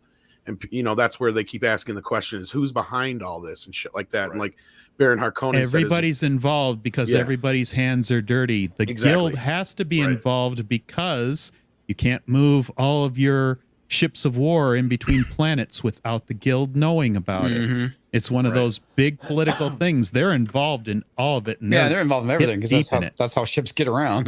That's right. Yeah, and the Bene Gesserit, and the guild basically are set the up ones the behind Emperor, saying they are the ones carrying the messages, ferrying all the things while doing their own thing. Deeper down, they're doing their breeding program. And they're making sure that all of these families mix together. That was the thing that Jessica broke. And the big thing about why she did such a wrong thing. Yeah. And why she is held in contempt. This Go ahead, Jess. Another red check. Thank you. I'm sorry. I just the opening of this movie when we see the House of Atreides get the call to take over as protectors of Arrakis, I was reminded of a joke by an old comedian from back in the early 20th century, Roy Rogers, who said diplomacy is the art of saying nice doggy while you grope for a rock. And that's what it reminded me of. Just there's all this ceremony going on, but Atreides knows, the Duke Leto knows, right, this is all for show. Yeah, that's why well, go ahead. No, this is all for show. He's saying nice doggy. He knows what the Emperor's really doing. He knows what Harkonnen's going to do. He's got a pretty good idea, as he says at one point. I just thought we'd have longer. This is all written in ahead of time, and he knows it. And he's racing against time to have Paul be ready for it. So the story opens up with what looks like very flowery language and pomp and circumstance, and it goes sideways very quickly. Yeah. Do you guys think? Okay, so now that we have all this context that I didn't really have, well, that's kind of where the Beast Raban comes in. He's like, "Why is this? Why are you giving it all to them?" And he's like, "What is a gift? Not a gift." That's what he means, because he knows what's going to happen, and he's setting them all up. Yeah. So, do you guys think they'll be able to stick the landing on this? If they can keep up the quality, yes. Yes. That's going to be the bigger question. Continue following the path that they've already started. Yes. Well, we know the script's already written. The pre-production has happened. Like, they're ready to start shooting when they get a start date. But here's the sad part. We haven't heard of it. They haven't got a green light yet. They got to do all the scheduling and crap. We know some of the cast isn't going to come back because they're, spoilers, dead. And then some of them will. But, like, at this point, yeah, it's going to be a scheduling thing. So they probably won't even start filming this movie for almost another year. Right? What was the budget on this one? This one, well, they were reported 160 to 175 initially, but then Ann Sarnoff said the other day in a Variety piece that it only cost 130 million. Now, I don't know if she's counting. That's actually pretty good for the so I don't know if she's counting in like tax incentives, or here's the thing, because we've heard this from not just one place, but Gary Tunnicliffe even said it publicly to us. A lot of times, and this goes right along with when I say, when you ask if a movie is successful or not or made money, it all depends on who's asking. They'll tell you, if you're the press, they'll tell you it's the most successful movie of all time. If you're somebody they could possibly owe money to, it didn't make a dime, right? And a lot of that comes out of the idea that they basically double down on everything. Like Gary told us, like he was working on the fourth Exorcist movie, and even though in the press they were reporting it with a $65 million budget, the budget was actually only 35. Oh, that's interesting. Yeah. So this is not an uncommon thing, and this is how they get around a lot of tax shit. Yeah, and they do a lot of stuff. And when they claim, and also paying people, exactly. And we saw this come to a head with Deadpool. Remember, because they said, "Oh yeah, we did this movie, and we only spent $80 million on it, kids. What do you think?" And then they turned around and got sued by all their special effects people because they didn't get fucking paid. Yeah, yeah. So it's like, and that's where I say you cannot make one of these Marvel type movies for under $100 million. So you just can't do it. The It's visuals in impossible. this are amazing. Like it you know it's CG, but there's something about it that because it has that Denis Villeneuve like feel, it feels otherworldly. So I wasn't routinely aware that it was CG. Even I'm though, curious how much really is because Yeah, I heard that he. I think you must have said this, Tom. yeah, that he used a he lot of practical miniatures and effects. stuff and practical effects. Yeah. yeah, like those helicopter things, they built a few of The them. I ornithopters? read. Yes. Yeah. Yeah. Ornithopters. Those things yes. looked amazing. They Like, did. I They think really he did did a look lot of- cool. That was the best ornithopter that has ever been put into a Dune adaptation. Yep. Like, and there's some shots I'm thinking they're just bigatures with like mixed with some CGI. And Like, which would apparently, be the same I thing they did believe on Lord of some the of those Rings. explosions on when the Harkonnens were attacking, they looked Those like looked real. ligature work. yeah, they Yeah, look great. probably were. Yeah. The first one that lands, that first bomb that lands, is just like whoa, like And that that's the big difference explosion between Lord was of the Rings great. and the Hobbit, right? Like, because in the Lord of the Rings, a lot of that is more practical than you think. It's a lot of miniatures and bigatures Yes. and perspective work, as opposed to the Hobbit, And where blended it's work. all CG. almost yeah. all like CGI, a all mess. shot on Yes. green screens in a and shit. blender. And I think Awful. that's what Denny did, is he kind of went more with the practical side of things. And it works, man. That's the It thing does. that kills me is the over reliance on CG. And CG should be used to enhance a movie, not just like fucking everything. Mhm. And it's like going back and like, you know, even like with the G.I. Joe movie where everything was shot on the fucking green screen and they basically just like use Google Maps to, you know, create the streets of Paris. Seriously, that's what they did. That was pretty embarrassing. Yeah. Awful. Yeah. But yeah, no, I Agreed, agree. I mean, Days we've said Lincoln that Girl. for a long time. I mean, like Jurassic Park, you know, from '92, looks incredible still with the CG because of the blending with the practical, like when they use the raptor legs and stuff, and it feels you're much more immersed in it because there's some tactile, and then you buy the CG more. But Right. when you just feel like it's all just a PS2 cutscene, you're like, all right, never mind. Right. Yeah, no, and I agree with you 110%, right? Like it's getting so bad in some of this shit. It's just it's like I might as well watch an animated movie, right? Like Yeah. pretty much. I mean, go back Right. and watch The Matrix 2 and just look how oh, awful horrible it the looks. Yeah. CG Oh, is. yeah. Mm. Oh, my Whereas like goodness. if So you bad. watch you know the first Matrix, it's fantastic. It's great. Yep. It still holds up. I watched it Yeah. recently. It was incredible. Well, and as I've But it- said before, it's really funny. Oh, this is, I think, the shot that you're talking about here. I think these are bigatures. I think you're right, because these Really? are the Yes. same ones that are in that wide shot, and I think that's also the same deal there. And I think I got it here. Hang on. That's cool. Yeah, I mean that looked, you know, just fucking badass when they just It came did. down. Yeah, 'Cause I don't have- understand the tech though. I don't understand. So like, how do these shields work? I'm just You- kind of like, If you, more- it's like okay, like if you were to shoot a bullet, it would just ricochet off. But if you do something slower, it can penetrate the shield. Yeah. Right. So the how- so shield, they drop the shield, these- The shield's force, That's the reverse force, when they is- drop is- those things. Yeah. The Yeah, shield- it's the reason why the darts and the blades get through. Yeah. The shield's force is not equal and opposite like in Newtonian physics. The shield's force is measured by how fast an object is coming at it. The slower it is, the less it works. The faster Yeah. it Okay. is, the better it works. That's So that- the shield. So the good swordsmen in that movie, like they know how to do it slow then fast. Yeah, they know how Yeah. to manipulate it. Exactly. And that's Okay. another reason why they use bladed weapons so much. Like people have asked, well, they're in the future. Why don't they use all these lasers? I and- like that though. I think it's Yeah. kind of neat because, like I said, it makes it for being in the far future still kind of antiquated. It's just such an interesting aesthetic. It's like He also created one. He also created one rule about, or actually a thing about that, which was a little bit skated in this movie. You actually get to see the employment of laser guns in this Yeah. movie, and laser guns used against a shield produce a neutron bomb effect, and you never get to see that. But you shouldn't have, because they didn't use laser guns often, because look at all of the shields that they're using. All you would have had to do is one of those laser guns hit one of the shields, the personal shields, and you would have obliterated Arrakeen, the city.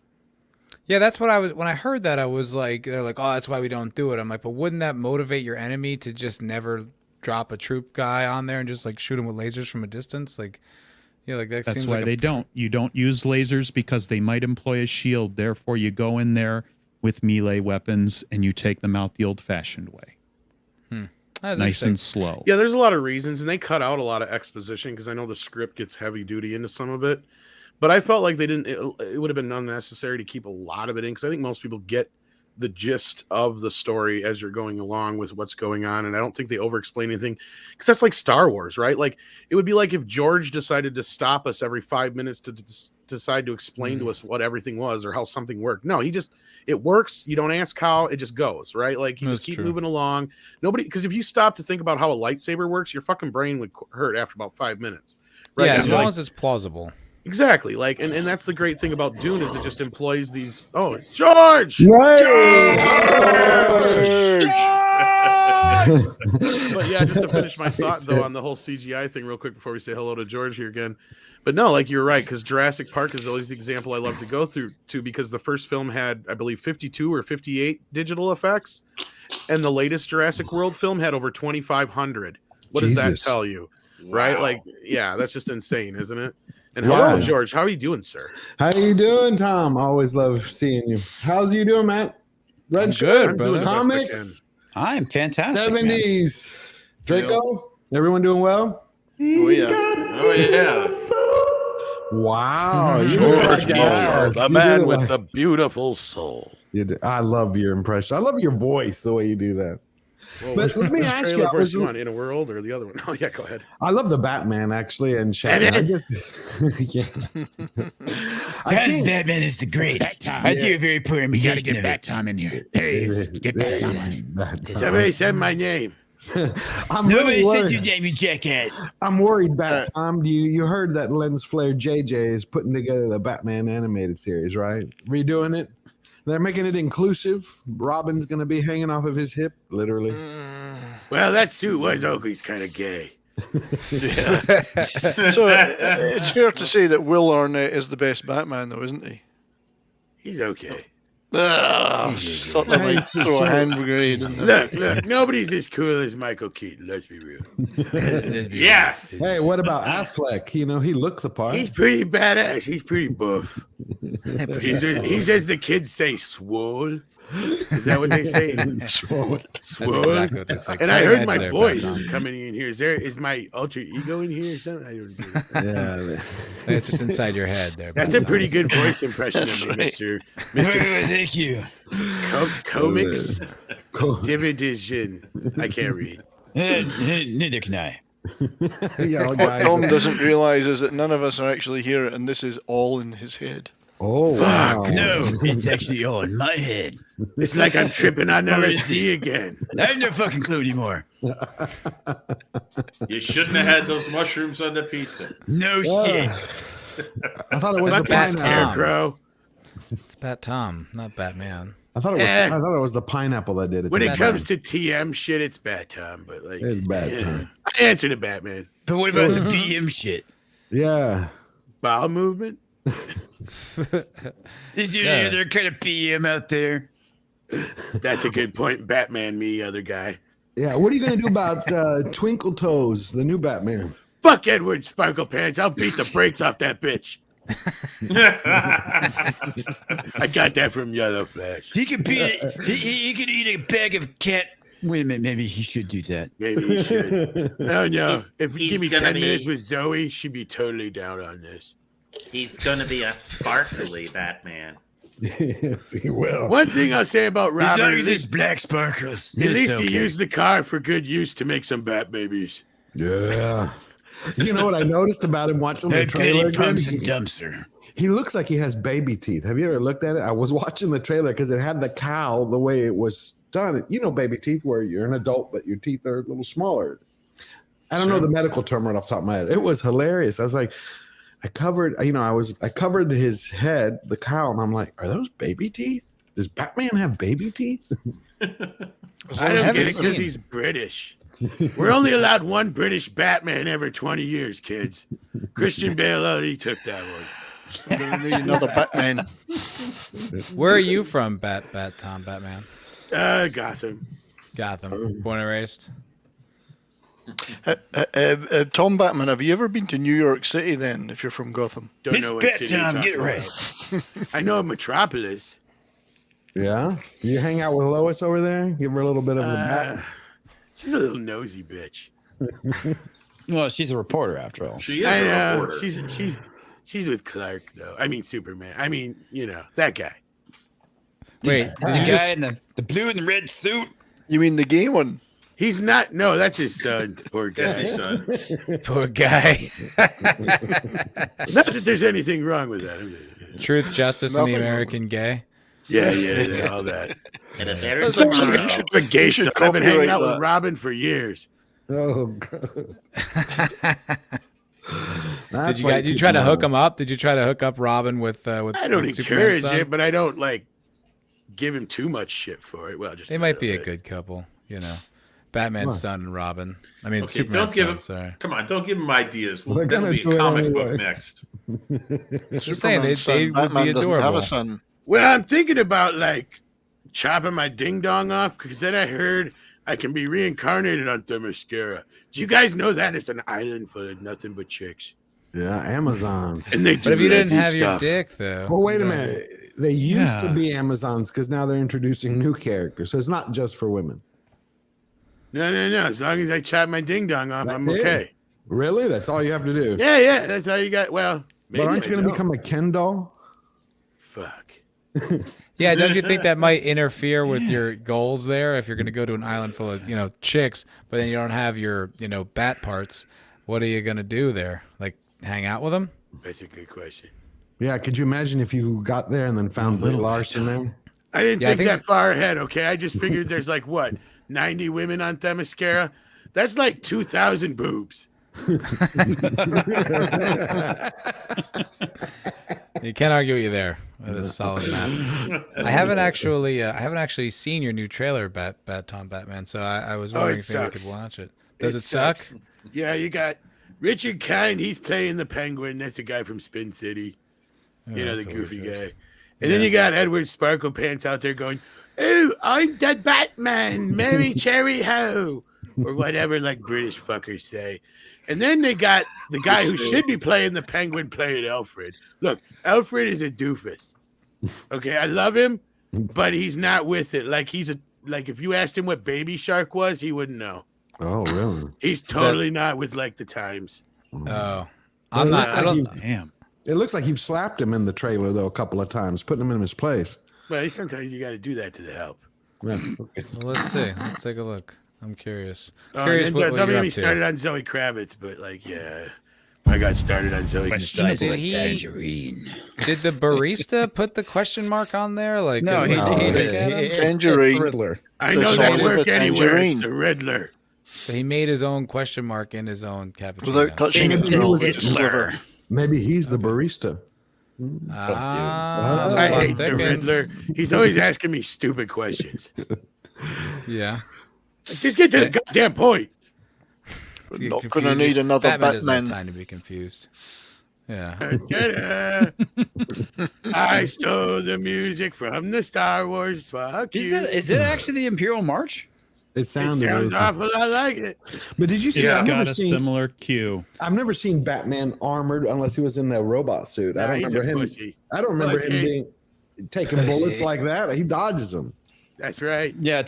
typically. I think the fuck. The best line of defense is to run the other way. When was the 80s one? Was that 84? Yep. Okay.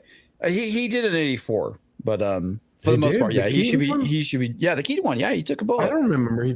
I thought it Well, was. he That gets was 1989. poke him, he's like, oh, he's wearing body armor. Are you? It I was thought it was body- 84. Yeah, he's wearing body armor, It was some kind and of it's pussy. not all over because in Batman Returns, Catwoman finds, oh, that's you, and then she stabs him with one of her prickly With one of her spiky blades, nails. yeah. Got some weak spots. Did you see her nails? That was.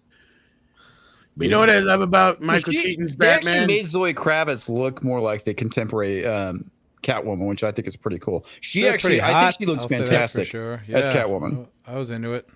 I really thought that was another Zendaya thing until you said Kravitz. No, I yeah, really Zoe dig her Kravitz. mom. I mean, they look completely different. She Yeah, actually I know, looks like but an I'm adult. Yeah. I wonder Before if it her mom will let started. me buy her a drink. I know Or we get a maybe lot before of it bait and started. switch, but I thought that was a good Cosby trailer. joke. I thought I so was too. surprised. I thought it was a good I thought trailer. it was it looked good to me as a generic action film. Right. One thing I noticed that there was not a whole lot of Batman in the trailer, and I wonder maybe there's a reason behind that, which does have me a bit Is he concerned the about it. bestest ever? Is he the best? No, I think that maybe they don't have a lot of him in there because maybe he's kind of crappy. I don't know. I didn't like- Who's playing Penguin, the actor? Richard Kind. Richard No, Kind. It just that's- can't come. I- I thought it was Farrell or whatever. Yeah, I thought it was Colin Colin Farrell. Farrell playing Richard Kind. That's a bait and switch. I'm interested. I mean, I don't know. It looked pretty cool to me. I don't know, but I'm not like a huge like Batman guy, so I don't know all the lore, like whether that breaks it. I didn't like when he was That's okay. punching. Neither is Edward Sparkle Pants. He's not a huge Batman either. Yeah, well, when he He's was punching the tiny. wall, I didn't like that. And he's like, "You tell me." I didn't like that moment. Because Yeah. that's that Christian Bale, like. Where's the that- trigger? Yeah, where's Yeah, Where's the trigger? We're going Where are the other beyond guys Christian going? Bale now. Honestly, I think that the He's definitive Batman unhinged. is Batman the animated series. Say again? The definitive Batman is Batman. Oh the yeah, animated series. absolutely. I think so. No, But I also like Miller's. That was my first Batman. Miller. I mean, besides cartoons, my first comic Batman. No love for Adam West. Fuck you guys. No, I liked Adam West, but the I like first, Adam West for different reasons. That's Yeah, right. when- Grew up with that. Yeah. That's right. He didn't even need putty. Nobody Adam could West fight was- a rubber shark like Adam West. That's goddamn right. Motherfucker took out a shark all by himself. he had shark With spray. no fucking armor whatsoever. And it's Never. shark spray. All you But need he is had shark the repellent. bat belt. Yeah, And fucking Adam West was the Batman. first Batman I ever saw, so that colored my impression of Oh, Batman. yeah. I loved Keaton. Fucking Oh, that they're Robin finally did it. taking it seriously. That Robin did it in fucking tights, yo. Yeah. Burt Ward. That man's a fucking legend. Oh yeah, I never liked the Kilmer one or Clooney. Ugh, the nipple thing that drove me nuts. Bat nipples. I got the What bat nipple suit. Oh, well, they actually do Special have Carmine occasions. Falcone in the movie. That's interesting. I never understood what was the purpose of those damn nipples on the suit. It's just to get was it for- Training. Took a lot of training to get those. I mean, literally, was that just for the women? I refer to it as a shoemakerism. Yeah, it's very shoemaker. Yeah. Yeah, gotcha. Yeah, I think he wanted them on there for some reason. Maybe because like you guys really need to ask why. I mean, seriously. No, You're not asking the right questions. I mean, he even showed the bat butt. the bad Come on, Let's Tom, get- It's for explain the it to us. women. The It's for bad the women. butt. The bad He butt. totally Well, he wanted to showed the fuck bat Batman, butts. okay. Oh, You had the male bat butt and you had the female bat butt. So there was equal bat butt at the time. It's a lot of part. There was Equal little nipples. representation in butts. Lot of nipples. Indeed. That's inclusive. In the 90s. That's right. Wow. Joel likes nipples. Does anyone know why it was delayed till next year? It seems just curious. No takers. Robert Pattinson. maybe was the skinny. coof? No, not. But after the coup, because they can't continue filming. We're not. I don't know. I mean, they had all that shit about Pattinson not working out, and I don't know whether that was just fake marketing or whether it was real. Right. I mean, it could have been just fake. That I don't know either because at first I believed him. He was being honest, but then that fucking John Nananagine guy from Eternal said the exact same fucking thing. He got almost fucking ripped to verbatim. shit. And it was just like, what is this? Like some new mantra they're trying to put out there, or what? Was it true that you remember he got her pregnant or something? They were on set. And No, here's the thing. She's not pregnant as far as I know, but her and her beau did break up while she was filming this. And I heard the rumor and I was like, I don't buy it. And then somebody told me completely off the cuff, and Andre and I are like, wait a minute, that was real? And he's like, yeah, totally. He's like, and Matt Reeves caught him. I'm like, you're fucking kidding. And I'm so like, I don't know if it's real or not. So like, yeah. Is this a Tom Holland thing, or is that? No. This would be Pattinson fucking Zoe Kravitz on the Batmobile. Yeah, that's Huh, what the story that's fucking was. awesome. If he did that, that rules. And supposedly they got caught doing it by Matt Reeves. Well, you've got Oh, dude, you you've got to got- do it. You got to go You've for it. got If you have to the admire his opportunity. balls for doing that. Absolutely. How that can you rules. not be able to tell that at every opportunity afterwards? If this was like Yeah. in the In Hollywood 80s or nowadays? 90s, they probably would. Right. They, you know, they You would can't play now, this though. shit up because, you know, if they were dating in any way, shape, or form, they would. But like nowadays, these days, you can't have fun with that kind of shit, right? Like, No it's way. Dude, especially not in Hollywood, like not even in the way they're political, like and the actual Puritans. working environments. They hire people that are like intimacy coordinators and all this stuff because now like the Me Too Time's Up stuff has gone so far in the other direction that they're just like you need to be coached on how to have physical contact and I stuff. thought that shit's for real. It's real. And the Really? reason is Intimacy because I'll tell you coordinators. right now, everybody was fucking everybody on a movie set. Okay, that's just the way it used to be. When Like I was in guarantee theater- you, 9 times out of 10, the leading lady and leading man, unless one of them was fucking gay, they were fucking. Yeah, so Guaranteed. When I was in Matt's been on theater, movie sets.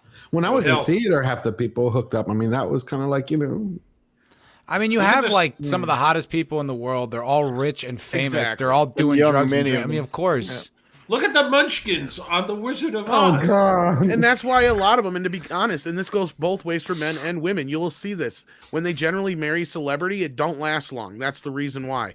But when they marry just like, you know, somebody who's not a celebrity, then it generally works out because it is an open marriage 9 times out of 10. Look at even Dolly Parton came out and fucking said that. And they asked her, like, how did you make your marriage last all this time? She's like, it's been an open marriage all this time. I just don't tell him. He just don't tell me. That's just the way it works. And a lot of times the significant other is fine with it because they're just getting taken care of. They don't give a shit. It's Well, like, you know, you I just mean, got it to take kind of one for has the to team. be. I can't Whenever believe you it. hear, like, Understood system. an open I marriage had no is one idea where they that both Dolly agree. Parton had an open marriage. That's We've Neither heard did the same I. thing about Will Smith and Jada Yeah. Pinkett Right, Smith well, too. I recently. can't Will give you Smith a admitted it. I Well, could who give was you a the one, movie like- example, but Tom Jones in the music industry. That's exactly what Tom Jones did. He had A lot of them thousands do. of women. God bless that His man. wife was with him forever.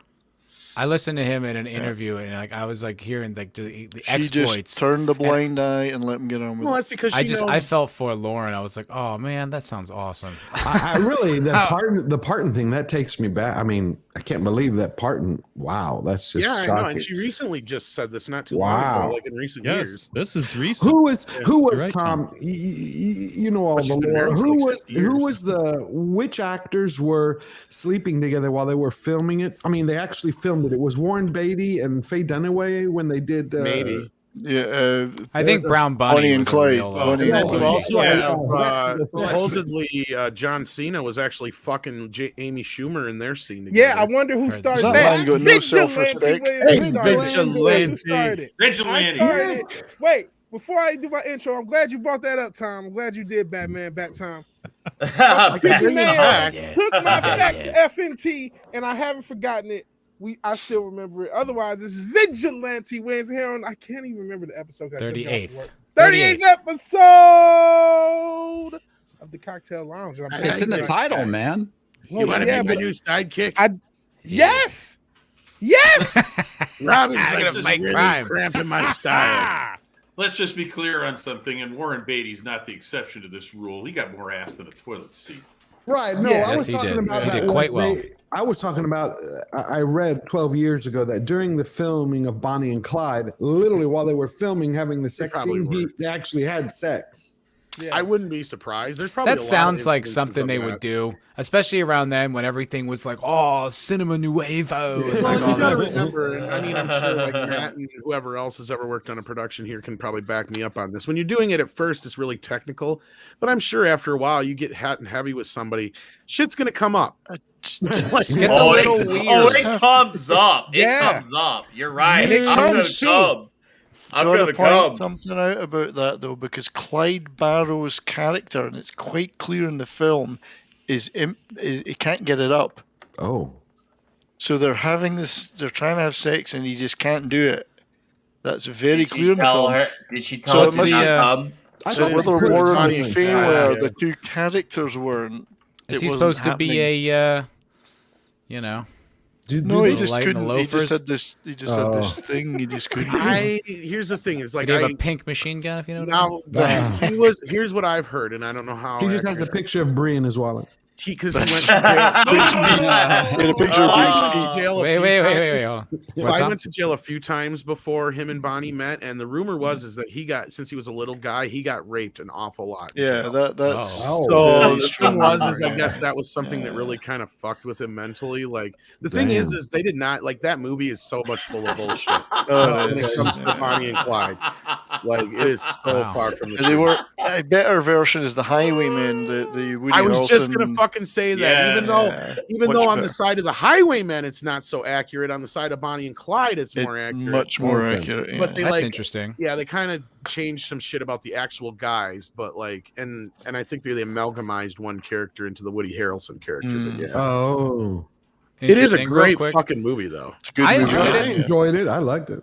I thought it was good. Godzillionaire for $2 says, "Get it right." Zoe did Pattinson on the Batmobile. I'd rather do it. He's more of a man than him. She went all Amazon on it. Dude, no, It's in not that Zendaya. relationship, Pattinson's the bitch. Probably. Yeah. Yeah, that's another question. He's the Why the hell bottom. didn't he? Why didn't he bulk up for the role? Oh, he refused to. That's why, George. He openly stated, like, it's not like it's like some conspiracy. He was open and Yeah, adamant about how he refused to work out. That's what I was How did the wondering, studio Nick. Was take that was it? a marketing tool Because just to get we're in a publicity? day and age where studios, executives, directors, producers, etc., they all lack a thing called a spine. They take the shit from their lower people and they just take it and just say, Whoa. okay, just let them have it.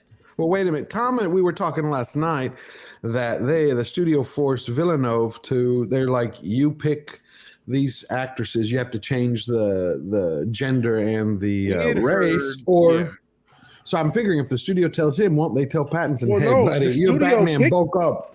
Studio picked Patterson. Power. Yes, the they director did. wanted a different No. guy. Right. They gave him a deal. They just bent over for Patterson. Basically, they wanted. Yeah, I'll tell you this that's- too, I'm glad you George. said that, Vince, because most people don't believe that because Matt Reeves likes to go through revisionist history.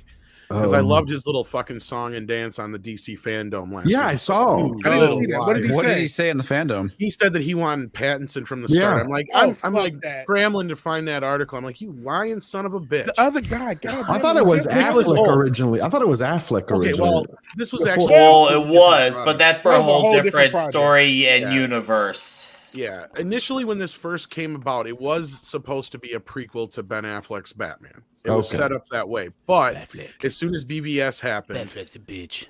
no, Batfleck's pretty swole.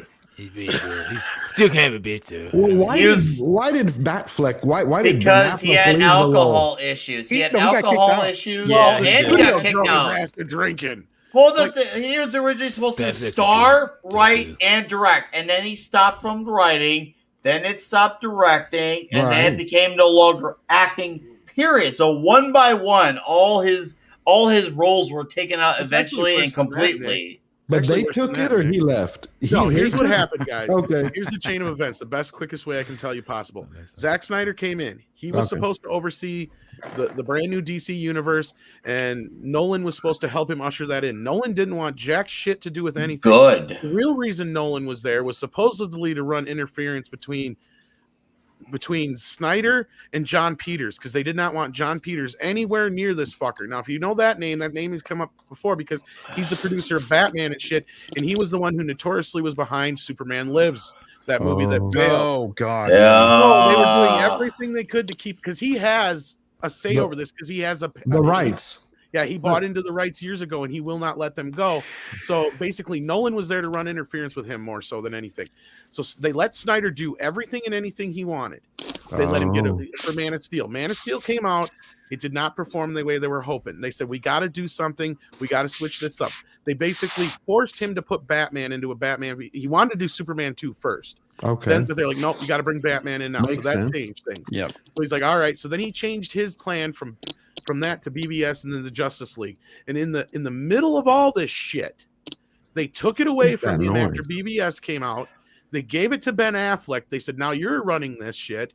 And then they took it all away from Ben Affleck and gave it to Jeff Johns. and Berg before Affleck even had a chance to do anything. A movie had never even come out under his watch. He didn't get a chance to do anything.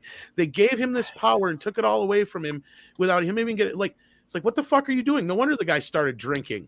So then Justice League happens. We all know what fucking happened there. They fire Snyder. They bring in Joss Whedon.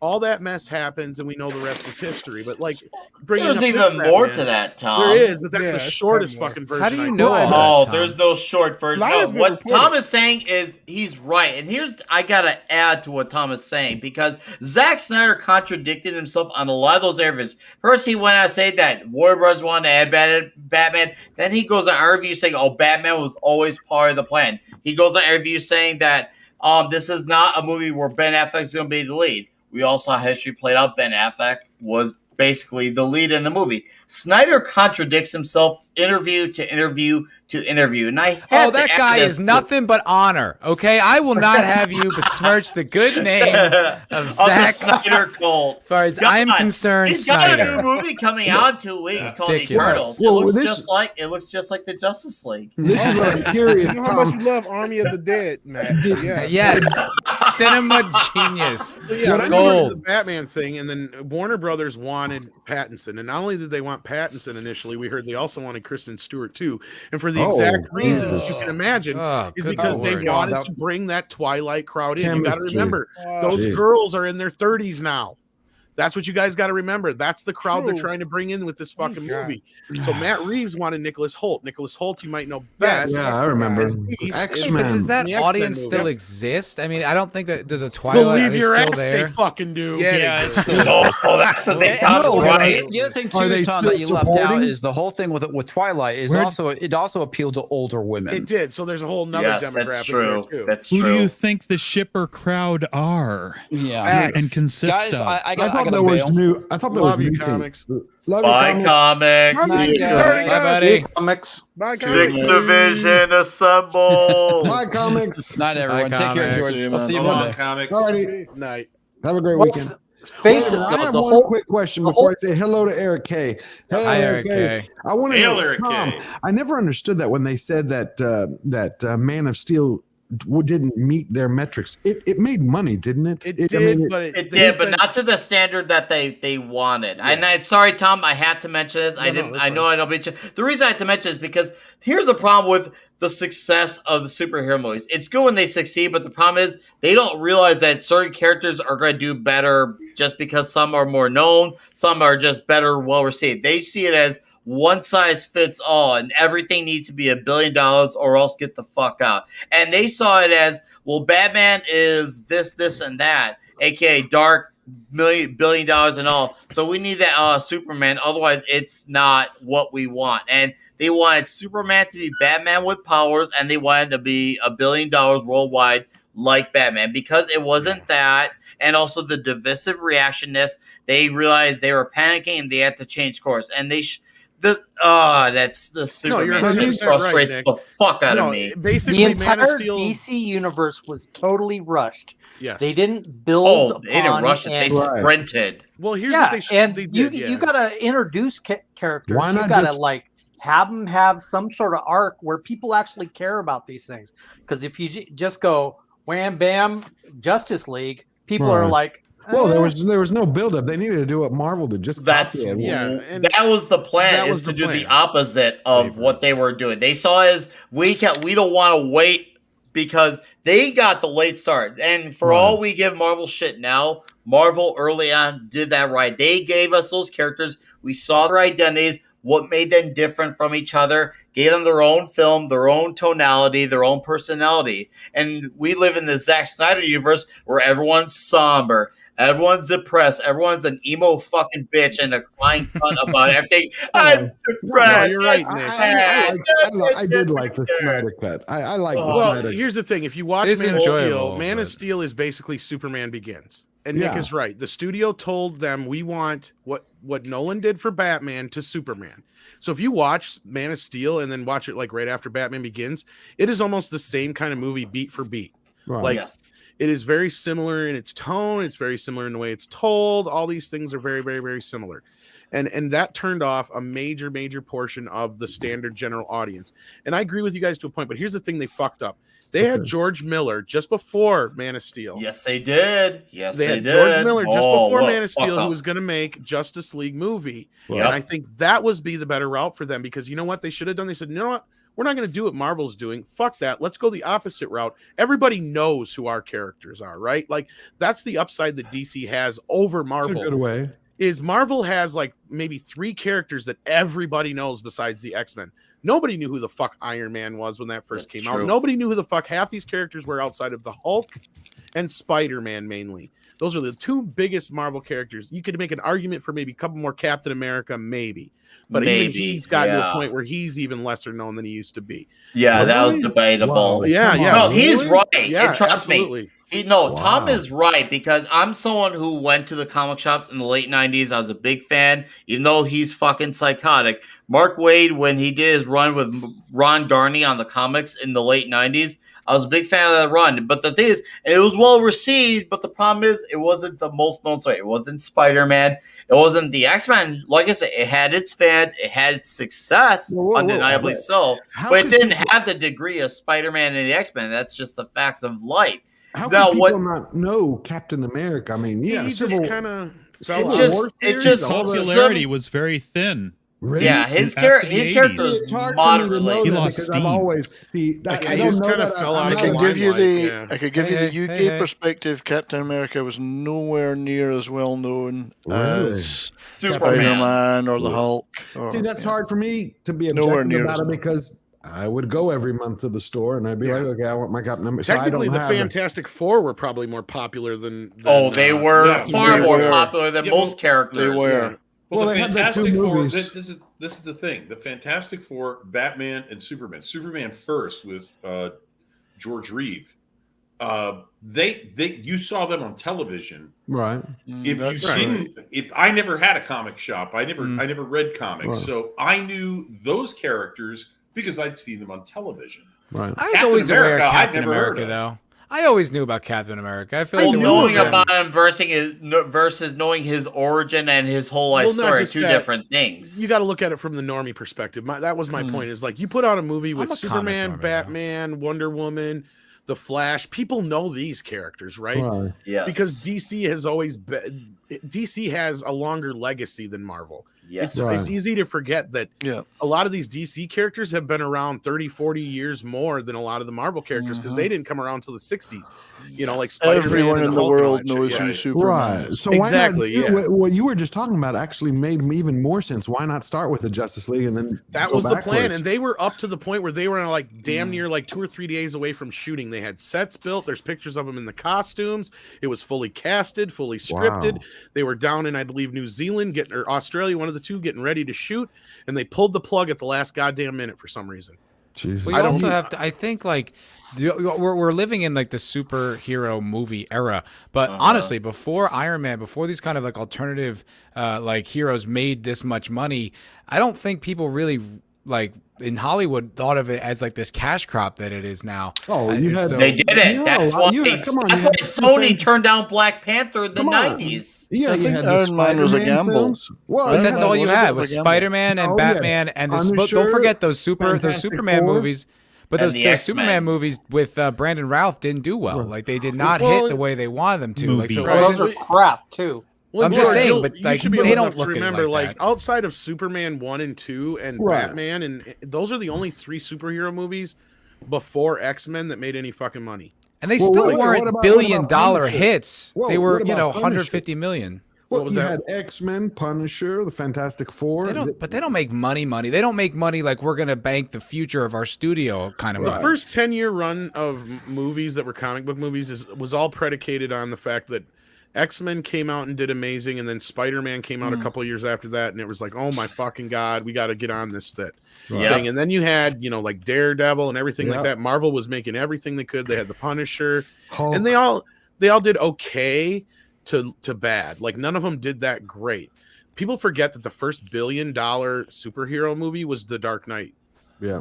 Dark Knight. That's true. Who was Angrily, he made the Hulk. I remember when they were like, "This is going to be the greatest thing" because it's Ang Lee, and it crashed. The scary Well, thing is, I think that would even gross more than the Marvel version. But yeah, No, Really? Wow. domestically it did not. Worldwide, I I don't don't have to know. look. I have to Domestically, it look. did I not. remember. Here's the thing: domestically, the Incredible Hulk opened to a smaller opening weekend, but ultimately, over time, it grows more. Now, as far overseas, I don't know what it did overseas. Now, obviously, I'm looking at it right now. Actually, you gotta if you adjust wanna for know. We were inflation talking because about the two different Incredible things Hulk. because you just went into the Incredible Hulk and he was talking about Ang Lee's, which was Hulk. the Hulk. Yes. Hulk. No, Hulk. They're both now, about here's- the same box office wise, but I'm looking at it right Is now. that for adjusted for inflation or No, with worldwide? inflation, actually, Angley's would be Because a there little was bit more supposed to than be a probably. sequel. Not and for it never, inflation. it never appeared. The sequel just died. Remember, it was supposed to be a sequel at the end. There was supposed to be, and when that came out, because let's not forget, Ang Lee was coming off the whole Crouching Tiger, Hidden Dragon phenomena, and I'm glad you mentioned that, George, because Ang Lee was proof that just because you are an amazing visionary director at one thing doesn't mean you'll translate to another franchise. And we saw what happened with that movie, because it ended up being this art piece, which does not translate to a character who's well-tempered, You know what? like Bruce Banner's Incredible Hulk. I'll actually Sure. argue that 2/3 of that movie's great. Where it goes off the wall is when they turn his dad into a fart cloud. That's where the movie goes wrong. I wish I before agreed, that, I Tom. loved the movie before that, like him fighting the Hulk dogs and the whole thing and everything. Eric Bana, I thought was a great. Yeah, I thought that was I well love Eric casted. Bana. Yeah, great actor. Eric Bana. I like Eric Bana, but the movie drags for me. That's my issue. It drags for me. I like the aesthetic too. I did not mind the whole like comic book thing. I really kind of dug that. When It he was had really the tanks, okay. Yeah. My disappointment was okay. You got basically his dad, who was like the essence or whatever you want to call it. Oh yeah, like, Nick Nolte. So I'm like, okay, we're gonna get a Hulk on Hulk battle. That's what I was thinking through the whole fucking movie. I'm like, okay, his dad's just gonna absorb his Hulkness, and then he's gonna recover. Right. And then they're gonna have a Hulk on Hulk battle, right? Like, no, Yeah. it turns into a fucking fart cloud. I'm like, what the fuck is this shit? Very weird. That was all the rage that was back the then, was internet fart gas. clouds. That was the early version of the internet. And then he's like, "You want my rage? Take it all!" I'm like, "What the fuck happened to this movie? Where that? Whoa! Time out! That's what the Time art the house fuck came out!" It made sense. You have to admit, now. it was a very angry fart cloud. It Yeah, was, it was. though. But it was like, how can you not Burning have a Hulk. Hulk on Hulk Brutal. battle here? I mean, you got old man Hulk versus young Hulk. I mean, come on. I mean, what the fuck? It made sense to me. It did. I mean, you remember the poodles who turned into the Hulk dogs? That's my point. They set it all up. You're like, okay, he's gonna give it to himself. Right. Okay, Well, he did. well, Tom, in Marvel's defense, they never ever made that mistake again because almost every other single Marvel movie is similar villain with powers You're and very, like. you're very accurate on that. But Which like, I don't Hulk understand Waddle why thing, they do more that to their pork villains. I don't know why they don't develop their villains. I mean, That's the thing that Marvel has a problem with is they have a villain problem because all their good villains are over at Sony. and they've killed them. And they killed, And they but killed look, them. Yes, they Come on, killed them, and Taskmaster? Why would you kill off Taskmaster? That's I know they killed off Tony Masters, who not only did he lack Tony Masters by name, but he also lacked the personality because Tony Masters is more of like a smart aleck, like talk mouthy type of guy, like. And they made him this mute character who we knew was a guy in a suit, and then all of a sudden you take off a helmet, it looked like a midget's head on a big body, like way out of place. You know You're what like, I noticed, oh, Nick? You have a very small hand as They made well. the Mandarin Very into small a hand. joke. Oh yeah, that was 70s. Right. Don't you start with the handy Was his Randy. hand Do really not just small? Start with handy Hey, Randy. hey, Nick. hey! Every I love time, Handy Randy. so I said every time, like, guys, I just want to point out when. Oh no! Whenever Nick moves his head to the left and he's dead center in his little cushion there, he looks like a cat girl. He looks like one of those cat girl screamers. Today on Nick Matt, Weiser, we're gonna did you play know that Nick has an Animal OnlyFans? Crossing. Wait, What? Say that What was again. that? Just another. There's a reason for that, Matt. He's an OnlyFans. Oh, developing a side hustle. Alrighty Nicely then. done. Yeah. I respect it. has anybody even heard from Ang Lee? I remember Ang Lee was like this hot. You know, he didn't. He was something recently. And then it looks like he died off the face of the earth. Oh, he did something recently. Didn't he do something like last year or something? He did Life of Pi not that long ago, a couple years ago. Yeah, I guess Life of Okay, Pi well is what that's I'm good. thinking. I didn't see it. I didn't watch Life of How Pi. long? Oh, he did Gemini Man. That's right. Oh, that was. I mean, Gemini Man, that not a was good movie, but he did it. I read that Oh, I read that they were going to be they're working on Planet Hulk now, but I thought they didn't have the rights. Yeah, I heard that. that's a universal thing. And now, as far as that coming out, I mean, here's the thing though: Marvel Studios can still do She-Hulk, so they might do some She-Hulk bullshit and just call it World War Hulk because gender-neutral garbage. Now, whether that happens, I don't know. Here's the thing though: I had no issue with Mark Ruffalo in the first Avengers as Banner, but after that, he stopped being Banner. He started becoming Mark Ruffalo every movie after that. Right. But Tom, what did you hear? Well, here's the thing. They can do whatever the fuck they want with the Hulk as long as Hulk's not in the title. That's why they basically mixed, Planet Hulk into Thor Ragnarok in little ways. Yeah, they had elements of it. Yes, Yeah, they did. and I think you're probably right. They'll probably try and tie something in with She-Hulk because he's even going to be in that now, I guess. And Why don't they just buy it? Why don't they just buy it? They have enough money. Just buy it they back. have tried, but because I don't Universal- think Hulk's worth enough right now. Like, Also, don't know if they have as much money as you think. I mean, they do, but like their last 3 movies have been flops. I don't Right, think but they're it's like Disney, but it's rolling in Disney. it. I mean, how Matt, much could Hulk cost? Matt, you say that, but I have no idea. Marvel Studios offered Sony $2 billion to get Spider-Man back, and Sony said no. Obviously, that's the flagship character, so it's kind of a different conversation. mean. But the point is that a lot of money was offered, and they still When said was no. that though? When That was that? was back in between 2010 and 2015. It's a lot different now, man, because it's like the Marvel brand is not raking it in the way they could Well, before. I have a question real quick, and I'm sorry if it's already been answered because I was away for a little bit. Go. But it's about Hulk. Why doesn't is it Universal who has the rights? Yes. Why don't they just make a movie themselves? Why That's a haven't they? good point. I don't know. because Make I a think movie they signed what? off some deal. It was like, I don't know the exact. I can't remember. I'm listening, Vig. Go ask again.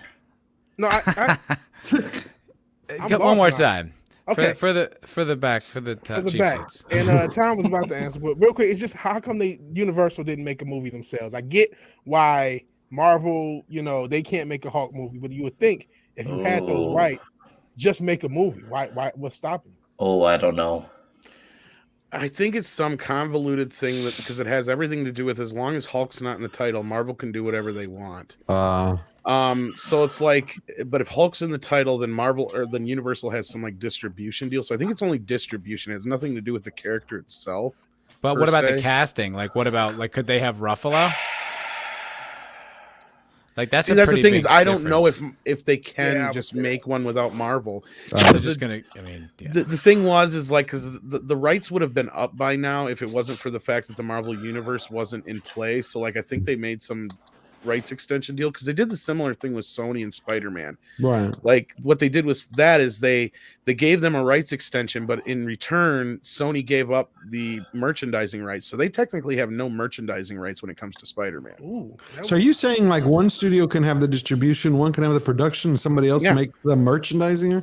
Well, that's where we're running into now why we got 2 different Hellraisers coming out because somebody made some convoluted deal way back that didn't include the TV rights, and some guy went in and bought the TV rights. So now that's why we're getting a TV show of Hellraiser and a movie. Oh, and they're going to be separated. They're not going to be connected. 2 separate entities, yes. Oh, I'm wow. also looking at Kind of like with Universal's Child's Play as movies. well. Child's Play owns Okay. the right. MGM owns the rights to the original Child's Play story and movie, but they don't own any of the sequels or the rights to the actual character of Chucky. And that's why there was a big bunch of debate whether they could even use the name Chucky without permission. But I believe they either got permission or they found out that they could. But also, Because- like well, Universal right now, I'm looking at the movies they released. They're also just cashing billion-dollar checks on the Jurassic World property, as well as the Minions and the Fast and the Furious. Yeah, like they're just they don't. Do they need They're not really. Yeah, a new franchise? Like they don't. They're doing. The fine. thing is, they probably want a little too much for Marvel to pay it off for that to be worth for them, and Marvel doesn't really need a Hulk movie. As Right? bad as they need Spider-Man. As bad as they need something like Spider-Man, and as long as they can just use Hulk, they have no real incentive to go buy him, right? Like, so They may need Hulk as a feature if they're going to start launching all these terrible characters. Oh no, They may not want to buy Loopholes in Hulk, it. but they're gonna make Hulk buy. Well, Yeah, not, no, not- that's right. That's the other right. thing. Get there. is there's a separation because don't since worry. She-Hulk is like technically its own character, they own the rights to She-Hulk, so they can just keep Whatever shoving happened Hulk with into that show? She-Hulk movies. It's coming. Yeah. Oh, is it? Don't worry. This Captain whole- Marvel's coming this around, whole- and they're going to stuff every Shulk. single Marvel character in there to try to boost that thing up to make it actually make some money. Wow. When is I that have a She-Hulk deeper coming question. out? I'm curious. I think It's coming out next year. Next year, the yeah, show's probably got- coming out. Man, Tom, this whole Universal Marvel deal is more convoluted than any X-Men plot in the comics. It's actually not as Seriously. messy as the Spider-Man deal, right? Like I said, I think I'd that- argue the Spider-Man one's easier because Yeah, 'cause they we redid already it, didn't knew they? that Sony gets the money, the Marvel makes the movies, and we knew that Tom Holland renewed his contract for what? One movie as the lead and another movie as a support. That sounds pretty easy to follow. This whole Universal Marvel thing, you made me more confused than all the most convoluted X-Men plots on TV. I just kind of want to point out that I guess Marvel's new run of She-Hulk, she's pretty thick. Yeah, so that I kinda they redid. like This it. is the brand new That's- She-Hulk. So This this is is the going one back. that like she According to was looking Screen pretty Rant, bad going there back for a to while. Whoa. She-Hulk that sells. Yeah, It's they going brought back it to back. She-Hulk Yeah. that sells. Yes. Okay, Yeah, the other one She-Hulk was exactly Hold what on, I hold thought. on. Read that Whoa. writing. Go down, read the writing. Because they realize that guys Yeah, like, but- big boobs, big ass, and good-looking that's body. act- Women. That's actually a She-Hulk that Gina Carano could Oh. play. Okay, here's the issue. Tatiana Maslany. I can't pronounce the name. Sorry, Tatiana. I know that 1st name. But Tatiana Maslany. she is, I mean, she's not a midget, but she's definitely not Jennifer Pushing Walter it. either. She's she's you're probably talking tall. about, yeah, Jennifer Walter is kind No, of a she's not- beast. She's I kind wouldn't of, look she's at her more like that. Lucy Liu than, let's say, This is not Claire who I gone would be like. female.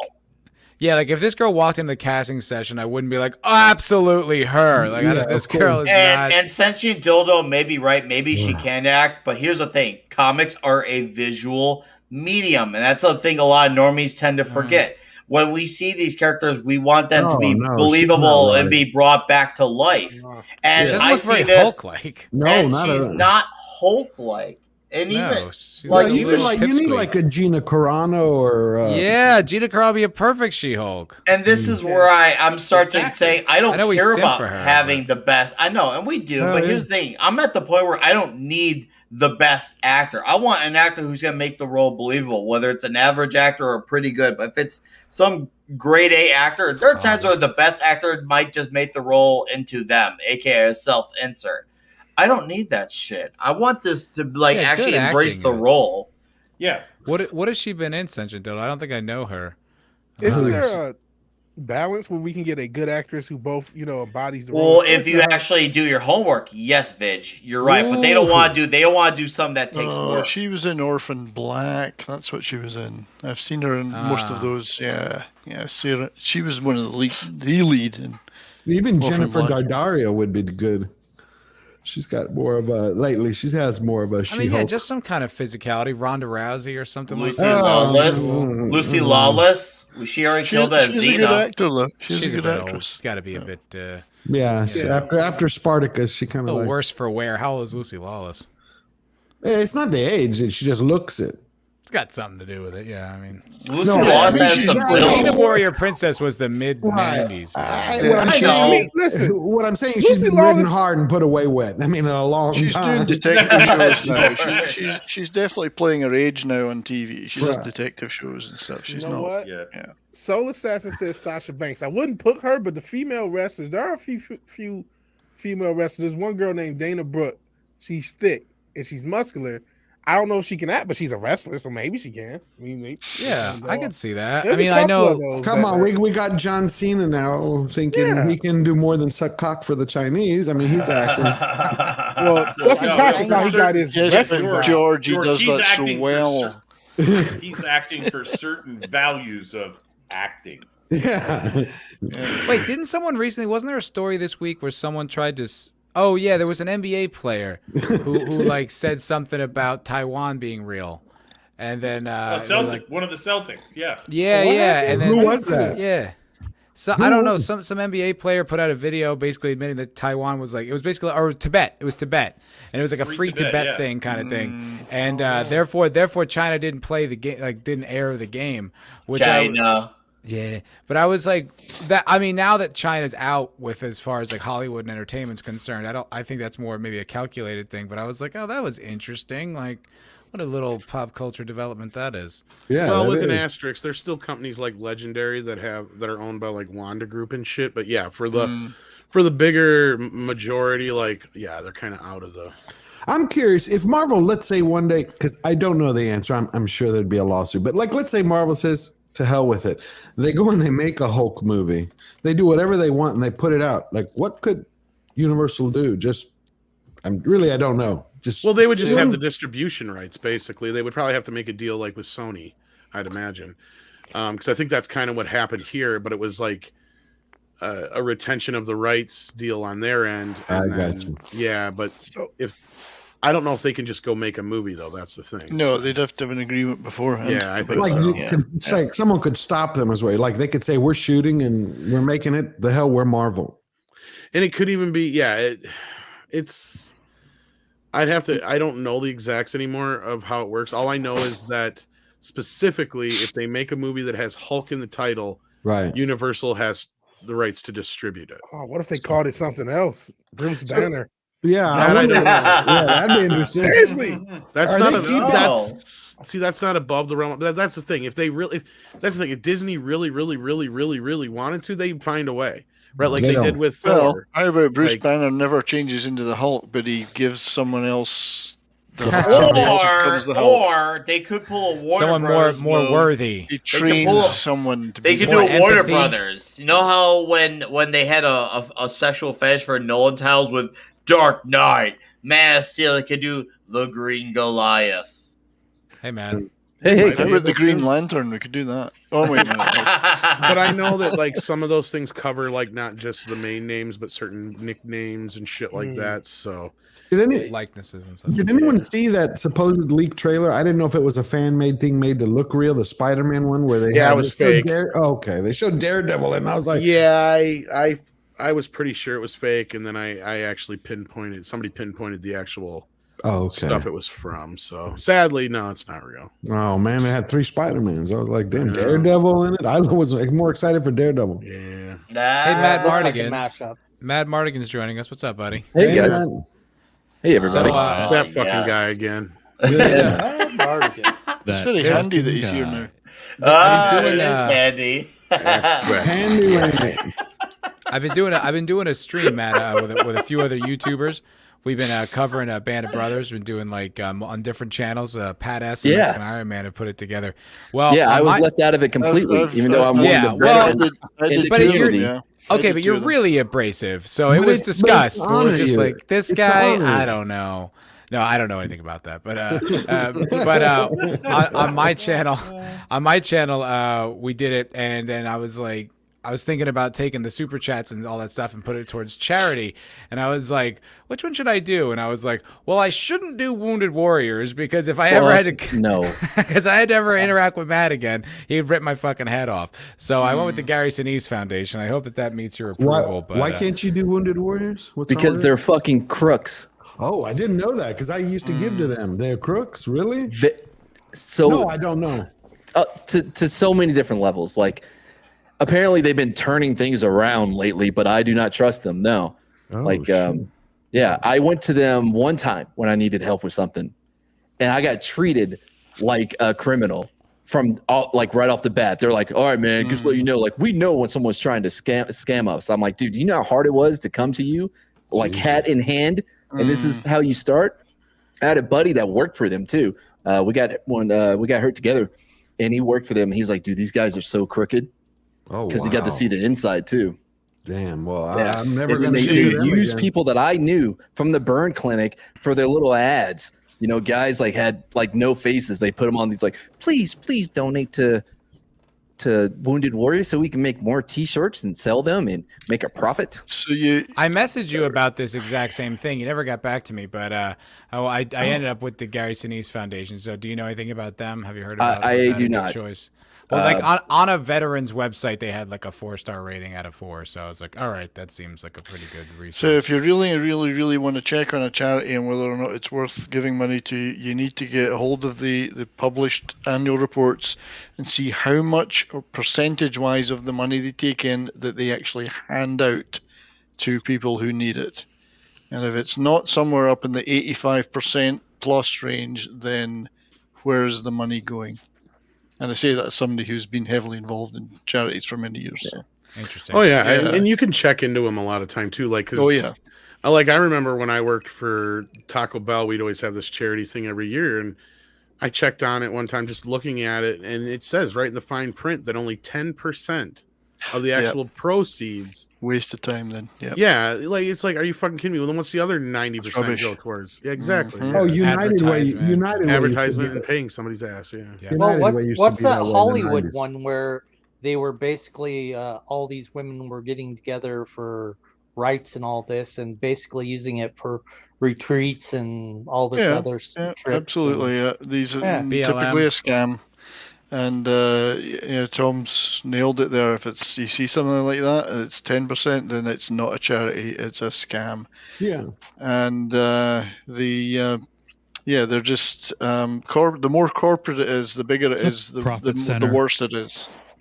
To be honest, a new profit center. These like large global corporate charities that we all know that have perhaps symbols that are in a particular shape or etc. Don't give them. I don't give them anything. Not after years ago, and then in the late '90s, I went to help United Way, and then when I was sitting down, they brought me on like this medical board, and all of a sudden it was like I started getting a behind the scenes look, and I'm like, you're making way too much fucking money for this little local chapter. And I'm like, I pulled out nicely, and then I found a local shelter. I'm like, I'm going to go help there because the more local the charity you can get, the better, for one thing.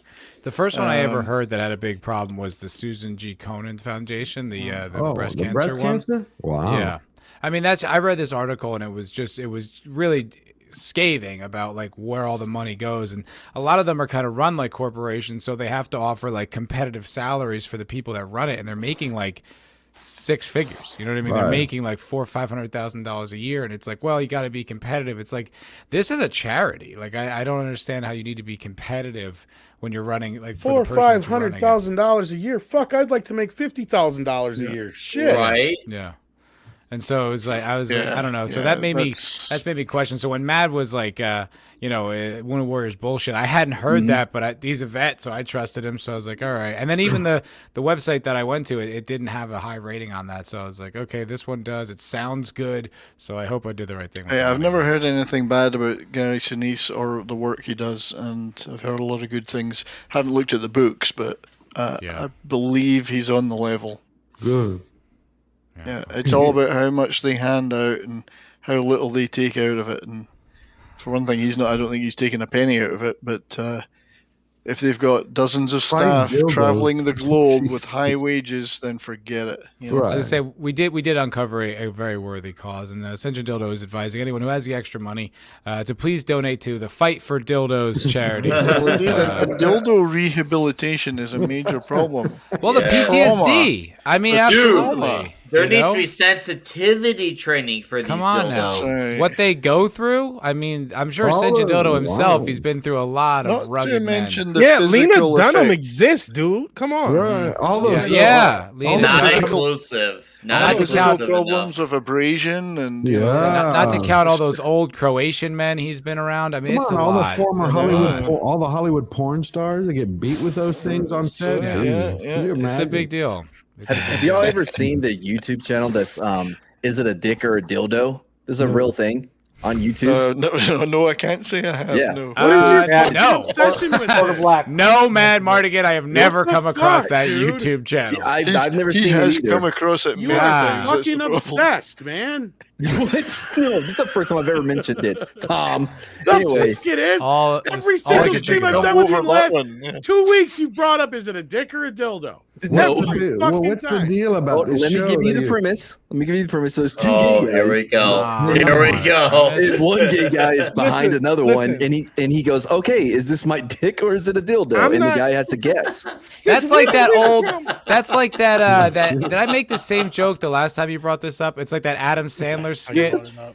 The Adam Sandler skit where it's like, are these people working out or having sex? Do you remember that one from back in the '90s? And then and he like plays it on. It's like an on the street. Working It's like an out on this or having sex. or having sex. Having sex. And then Yeah, and right. they're clearly Having like sex. having sex, like in the video. They're like, oh, fuck me. It's like, it's so obvious. And then like one where he just has sex with the girl on the street, and she goes, "That was you having sex with me." He's like, "That's right. Thank you for playing."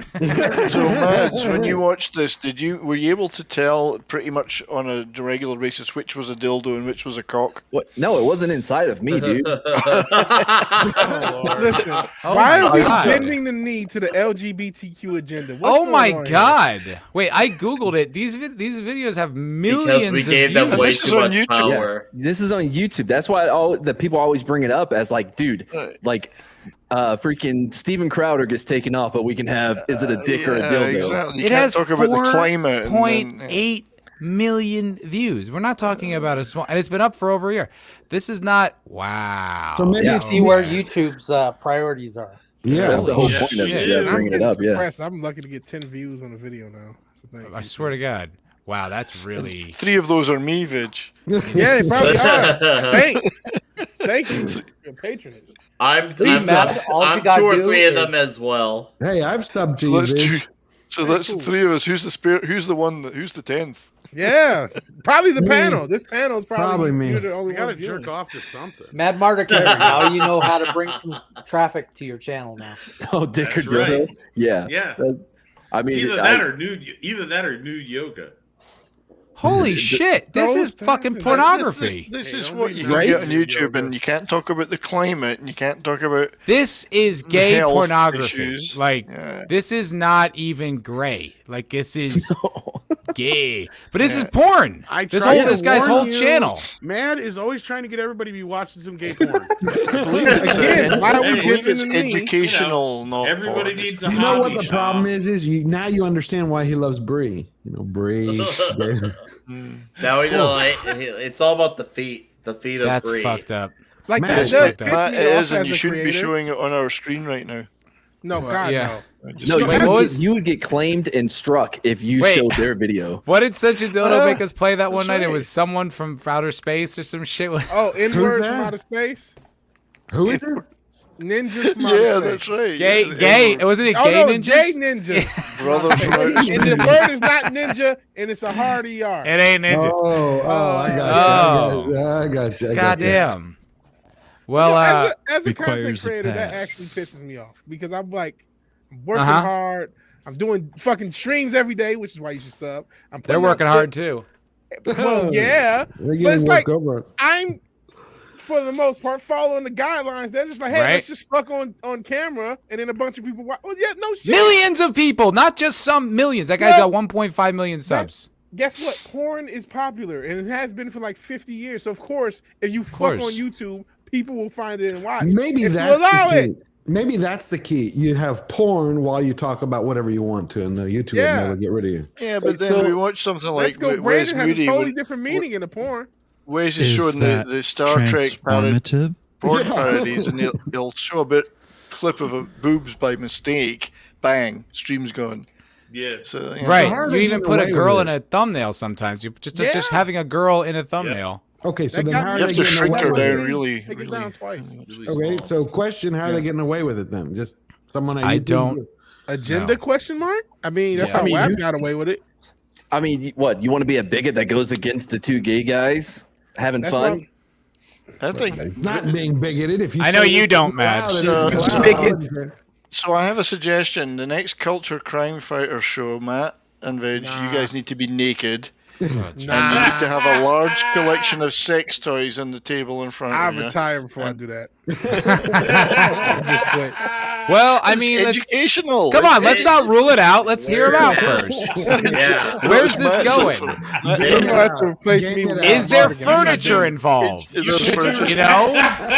Is With Matt a table leg or furniture? two. You Table can leg. just do reviews of the sex toys. Nah. Exactly. You're educational and review about There you this go. this kind of stream that you're It's, doing. you know, change your your Before you know it, delivery a you'll little afford- bit. Be like, okay, guys, it's me.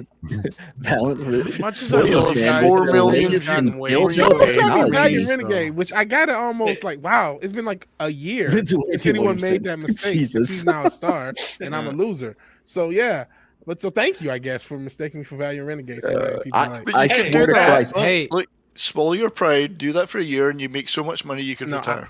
I will Exactly, I couldn't. Matt. I mean, what is Dirty 1.5 money. million subscribers? Dirty money. Red Shirt and I couldn't do it because we're too old and out of I shape. will. Yeah. You Nah, guys, I have Yeah. I have You can some pull that dignity. off. Sheesh. Hold on. So I got a super chat coming in for $1. Stream Elements super chat. Thank you very Get much, your kit off.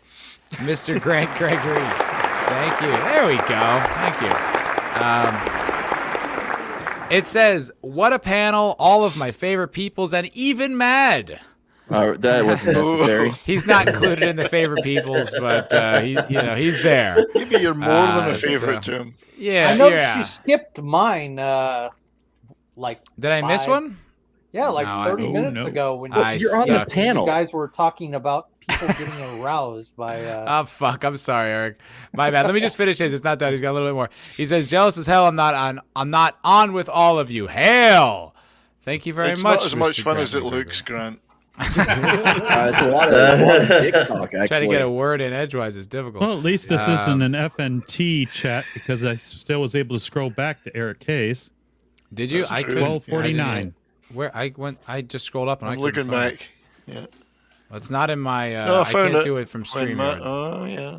Yeah, boy, I do would it. just hate to have a chat as active as that FNT chat. Ugh. Oh, all that Gross. money coming in. Jeez, what do you do with all that money? How do you count it? This That's is what gonna be I a put real it. pain in the ass. That's Oh, what there he we go. said. I got it. Eric K That's what he says said. when Matt was getting spanked by those old ladies, he told me it came up. No. No. You know, are we? I guess we're like, is this a production session where we're developing my gay channel, my It is sex now. my sex therapy channel? All right, well, let's spitball, I think guys. you've I think got I know what repressed, phased you have you. That repressed was- memories. I think you should do That was something right where after where people turn Godzillionaire's it- comment about Zoe did Pattinson on the Batmobile, so it probably was. A little too much. No, I Well, think thank we you, need- Eric talking K. about I think the we should do a things production coming up. session where we turn people into furniture. A lamp. A lamp. The I light like went on. lamp. Or a I love table. lamp. I love Or a lamp. table, care. you know. Sentient Dildo is arguing for more boob thumbnails. I Boob, agree. hey, boobs always are good. As It's long probably as not a bad they're idea. as long as they're male boobs. No male Oh, boobs. Told you like he it. was I like gay. You George. just won't admit it. No, I'm saying if you want to get Yeah. away with a thumbnail, like if you had Elliot Page's boobs on your thumbnail. Oh, no. That must be why George Clooney's Batman is your favorite Batman. Man, then, would you man. just come It's out my of the favorite. It's closet my already? favorite Bruce Wayne, not my You'd be favorite so Batman. happy if you Talk just come about- out of the closet. Talk about boobs. My literal the woman who got me into boobs as a kid was Wonder Woman. Did you see her tweets the other day? I thought that was going to go in a whole other direction. for a second there, George. I was ready for this to I get was like, really oh gay. no, George, what happened? I was ready for it to get gay. I couldn't believe it when I read it. I see you. You read about that, right? Her whole What happened? Oh, she said some stupid shit, didn't she? Well, Some because the gender fact that they're talking about how the new Wonder Woman, I don't know if it was the comic or the movie, so that part I skipped past, but they were going to have what Tom was mentioning earlier, different types of women on the Themyscira, and she would say how she was supportive of it. And I'm like, fuck's come on, sake. the original big boob Wonder Woman? Come on, don't So, do this yeah. to me. I think they're making Nubia, who was already an established black female. Is it Nubia or a totally different character they're making Nubia. into it? That Yeah. sounds racist. It is kind of racist. It was in the It's too 70s. on the nose. It's a bit. Melanina. Like, you're like, all right, I don't know. It sounds like it's That somewhere one. near their vulva or. That probably is Yeah. a name now, Matt. But no, Melania. don't give them any ideas. I don't know if it's her because I saw that it happened, which makes no sense. So the whole concept of Right. Themyscira, the island or Amazon island, is nothing but women. Women. And so, but they're born there. They're not just Amazon. regular women Right. that just But come out of the wild. So how could a trans Here's the Themyscira thing. possibly exist? That's the point. She said, you know what? These aren't just women. They're Wonder Women. I was like, holy shit. Yeah, you gotta wonder if it's a woman. Sidekick labia. Maybe. You bigot. Isn't that an island off Greece, Libya? Oh, there you go. Yeah. T70s knows exactly what picture to put up on for his avatar. Yeah, I do. There you go. Nice. Those are fake though. Fake are good too. You No, know, I don't like fake. I don't care. I don't discriminate. Because they stand up. No, but I Don't like be all so They're, those. prejudiced. they're too fake. I could spot that from a Don't mile be away. so prejudiced, Matt. I have an interesting story about fake tits. Go for it. So when I was in high school, I was dating this You girl. told this story. Did I tell this story? I haven't heard it. It was long enough ago. Go ahead and retell. I hear Okay. everything because I'm Yeah. like you're yeah. Vid's like, oh, this story again. I remember it, but go ahead. Yes, I was And dating no, this you girl. misheard the name. It's not labia. It's mabia. It's maybe a man, maybe a woman. Maybe a labia. Maybe I'm amazed. So I was in high school, and there was this girl that I was dating for a while, and then I think she got mono, or she got like some kind of like sickness or whatever, where she like was out of it for like a month. So I could like only talk to her on the phone, like couldn't even go see her. And then one day I was at work, and I was like, I worked at an ice cream place, Carvel. And then there was this big glass door, a big glass window, in the front of the store. And you could see out into the parking lot. And she like parked her car and started walking over. And I'm telling you, she was like 300 yards away. And I'm like, did my girlfriend's tits get bigger? Like I could like see it from the parking lot. It came out. And I was like, babe, like what's going on here, dude? So we went on and dated for another, I don't know, like 6 months. She tried to pass it off the whole time like it was her birth control. Got her, they like made her tits. Oh, it was just my hormones or whatever. And it just like Second puberty. yeah, exactly. So I was 17, so I just was like, all right, this is great. And I just want to go ahead and leave it until she started tanning. And then the scars, the little half moon scars on the bottom there became very visible. But yeah, that girl tried to fake having implants like while we were dating. Wow. Yeah, I thought it was a pretty bold move on her part. I didn't know high schoolers got boob implants. It happens. That's America, the land of the free and the home of the brave. Anyone can get anything. Yeah, it happened. I mean, she didn't have like she had, like, She didn't small go tits. monster double D's or it's just. They were much bigger than she had. I'll say that noticeably. Look at every one of the Kardashians. They're completely different people at a younger age. Mm-hmm. Face, body, everything. Good point, Eric. You could make a whole human out of the bits that have been cut off. If you Maybe assemble that'll be a good show, like boobs and butts, like they have dildo and dick. Kardashian. Yeah, there's less special Nip and effects in tuck. the Dune movie. By the way, I like that movie. I watched it today. Good. I liked Yeah, it, except for I was really- Zendaya. It passed Mad's muster. Yeah, Mad, what'd you think? Go ahead, Mad. You can have the floor from it. Oh yeah, no, I really liked it a lot more than I thought it would. I thought the pacing for as long as it is was really like well done. You know what I mean? It never really bogged down for the most part. How about those cubbies? The what? Cubbies. Anything that you're not talking about. No, you're Mad. You're actually one of the few people that I have heard that promotes the pacing. I've heard more votes against it. So Yeah. Really? that's an interesting take. Yeah. No, I'm just Actually, fucking with you, Matt. I agree with you. I like the pacing. Yeah. I I just didn't like the I agree soundtrack. with Matt. Same here, George. The soundtrack, just because you know what? As soon as I was done watching that, I put on the Lynch Dune, and the soundtrack gets you right from the beginning. I was So- like, that should have been on this one. I think there was moments where they tried to emulate what they did in that Dune. There was like some weird techno for a second, but then it went right back to Zimmerman and his. Yeah, that You know what I brah, mean? what Was it the Zimmerman? hell I was didn't that? know that. Yeah, of course it was. What was that damn sound? I like Zimmerman? the pipes. No, but it was different Zimmerman. It was like an odd Zimmerman. He like takes a microphone, he It's puts the it up same against his sound. butt cheeks, he farts, and then he slows it down. To Close it He runs it down. through thought he a, he was runs through a doing, synthesizer. No, I it's thought just he it's like Zimmerman sniffing does it the the whole same time. Isn't he thing. throwing the trombone does, but section of an I'll say orchestra this. into a He metal does it in grinder? different ways though. I'll say this for Zimmerman, not that I'm a fan of that blah, but like when he did it with Inception, like each layer that they went deeper, he slowed it down an extra level. So it was the same tones, just slowed down even more to like underscore like the time dilation, which I was like, I actually respect like an artistic choice like that. Zimmerman stuff, but a lot of it is like you said. I like his old stuff. I like his old stuff. Just this one, the soundtrack. That was the only thing that I felt that was missing. Like there was the soundtrack. It helped such an emotional component to it. I was like, something's gone. I think, for me at least, like there's two ways that a soundtrack can be good, right? One is you don't even notice it. It's so in the background and weaves itself within the movie that you don't even like really, it never takes you out of it. And the other one is that, oh man, it is so good. Like it becomes a part of the experience. Like Star Wars. Does that make sense? Yeah. Right. Like it just stands out. It's bad when you're like bagpipes. What are they doing with bagpipes? That's a little weird. That didn't bother me. I thought that was like kind of either, but it stood out. What I'm saying is like, so when it stands out independent of what you're seeing on the screen is when I think that it's not as subpar. You can tell a great soundtrack when you watch a movie without it, and you think this is terrible. Right, like and then imagine you add it back Star in, Trek. you go, "This is brilliant." You know, Well, I mean, it's a big difference. It is. Think about Star Wars if you remove the soundtrack. I mean, yeah, it'd be a different film. It's flat. Yeah. Yeah. I mean, That's what it is. It felt flat. I love the movie. Didn't like Zendaya.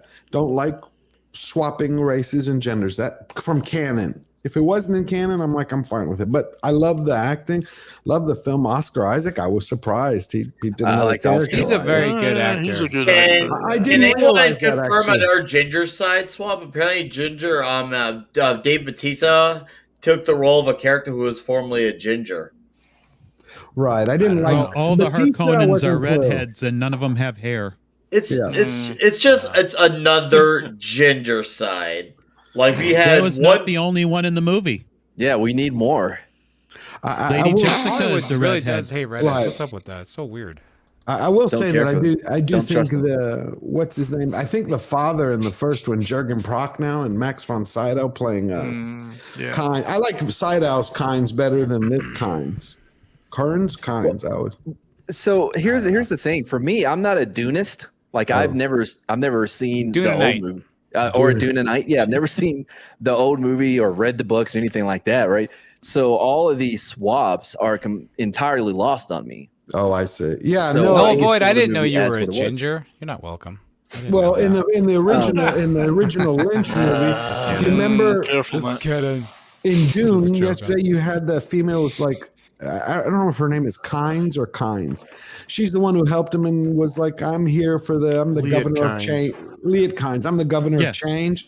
That was Max von Sydow in the original. And in the book, it's a guy. Yes. Yeah. Yes. I mean, if you say it, it must I be wonder. so. I but- honestly wonder if like that there's like just for like directors with integrity are just like, okay, there's 20% ground I'm willing to give up because you can't give up none nowadays. So I think like what they're like, all right, I'll take this character and we'll do it like that. We're not fucking with the leads, we're not fucking with the main dynamics, but I'll give you this character, you know, if you'll let me make this movie. Because I just think it's like also the ancillary to Great characters. take. I agree with that. yeah, like as much as the agenda too, it's probably like the agents and all the people involved who like have invested all this time and money in like diverse, you know, talent. So it's like now they need to get something for their money. So they're as much of a force as anyone, you know, in the studio position. So it's like it's probably just like now it's just a concession. You're just like, all right, fine, I'll give you 20% as long as you let me make That's the kind of movie. what I heard. It was or framed what we had exactly heard. like that in an article that we looked into previously. That was basically the step that they took. We wanted to change. We wanted to make the character somehow the relevant, I believe, was one of the words that came up. So they decided they would do it with that character to give a more. That was part of their Yeah, ethnicizing the Fremen. What we had heard was that Denny was told, if you don't swap one of the main characters, we will. So Oh, what my he God. did it to Liet Kynes because Liet Kynes, even though it's an important character, Yeah, it is. it isn't a character that is. It doesn't matter if you really switch the race and the gender, right? Okay. Right. What it about plays the Fremen? very- They changed the Fremen as well. now, though. yeah, the Fremen now, and that kind of makes a little bit more sense because in the original novel, they aren't really given much of an explanation, but like you kind of figure they are, they are Exactly. loosely based on. I thought they were Bedouins. They were based on Bedouins. But like the whole jihad thing and how they, Not to mention that they're in a desert. Like, I was trying to say it without sound fucking racist, but yeah, Right. That's just called not. evolution, Yeah, Tom. yeah, It's like- not- this is You would evolution. Like imagine what you did sounded there's way two different worse. ways to look at it. Like they would either there's two different ways people made this argument though. That's the funny thing is yes, in the environment they technically probably would have darker skin, but at the same time, if they've been living in these life suits all this time, then they wouldn't be Right. affected by the sun. So it's Right. Yeah, So- but you'd have to assume in their evolutionary history that there was a time when they were primitive before they had access to technology, so they would have had to develop natural That's immunities plausible. to these things. It's not plausible; it's There- history. That's why well, the Africans have point darker is skin. no living thing can really live on this planet. Right. So the that's- Fremen There is an weren't- inconvenient truth. Yeah, so the Fremen They are weren't- not natural to this planet. That thing, yeah, exactly. Never Yeah. mind then. All right, They well, are that's colonizers and too. as I said earlier, that was one of the things that was so on the nose. That was one of the things that was on the nose with the movie was that the Fremen were very much, as George said, seemed to be patterned after Bedouins. Eric, And that hey, you was- got to go, buddy? Are you okay, pal? Yeah, I'm gonna sign off and take a couple. Well, hopefully you're feeling calls, better, so- man. Yeah, bro. Yeah. Feel better. Take care Sorry of about yourself, that. Eric. Rest easy, Eric. No, don't apologize to us, man. Get some rest. All right. Apologize to me. Have a good night, Eric. Yeah, Yeah, least sorry, of all, Matt. Mads. Yeah, You know care. the Yeah, deal. no, Sorry, don't Matt. even. In fact, Certainly insult not him on the way Matt. out. Yeah. Yes. Fuck you, Matt. Unnecessary. I love him more now. I don't know. Not necessary to me. All right. Balls. No, No wonder they never let you drive that Humvee. And he's out. And he's out on Never that. let the woman drive. That's what they I say. almost saw Mads tear up. The pile up. Oh boy. So wait a minute. Very There gay. was another character that I just forgot that they swapped. Who was that? Tom. Anyone who saw it? There was one more. Technically, There. no one else that I can I think thought of. there was offhand. one. The the doctor. Mentat. The doctor. That's right. Yeah. The doctor was the doctor, yes, but so the Mentat as well. Yes, Which that's one's the it, Mentat? The one with next to who came to. Yeah, the Mentat really got kind of cut out of this story, to be honest with you. I Yeah, totally and the forgot first about one- him until now. Yeah, he was a bigger role in the Lynch. yeah, one. he was. Is that Both a of the reference? Mentats. In Fallout, There's the a Fallout video significant- game series? Is that a Yeah, reference? Fallout, yeah. Because they're called mentats, the little things that you take Oh, to no. like make yourself smarter. Mentat? No, but they make you smarter. Mentat, like, is that like Well, it's gotta be a actually, that reference. probably Maybe is a that's a- connection because Mentats are actually like human computers. Right. Yes. Yeah, I would think they probably are. I mean, those guys in Fallout, they took so much inspiration from stuff. I think I really like what's Sorry his if that's name? what you were going to say, Red Shirt. Which one? Uh, The Duke. the other the other wrestler guy. Wait, is he even a wrestler? Batista? No, no, the He's other one. or Momoa. Momoa, yeah, Jason He's Momoa. not a wrestler. He's just I a know. hockey I fan. said he looks wait, like he's a not. wrestler, though. It's not that. I far really off. liked gotta him a give lot him in this. Yeah, I he did did a too. good Duncan, Idaho. Yeah. Yeah. I liked him. I hate that everybody I really liked they're dead. I loved Oscar Isaac. Spoiler. I loved. Oh, He's sorry. not Wow. dead. I'm glad I hadn't seen the movie. Or Momoa's anything. not dead. Well, don't worry about it. Still in Momoa, our hearts. Duncan in the book He's- dies many times. He keeps coming back. They'll bring him back and back. He's Jesus, another gone spoiler. from this Oh. story.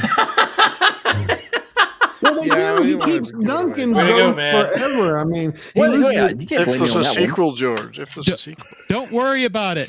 It's later. it's in the books.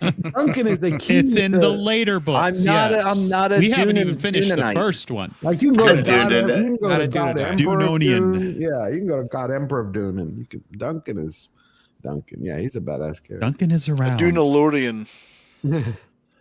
Unicorn. I always forget. Sentient Unicorn. dildo.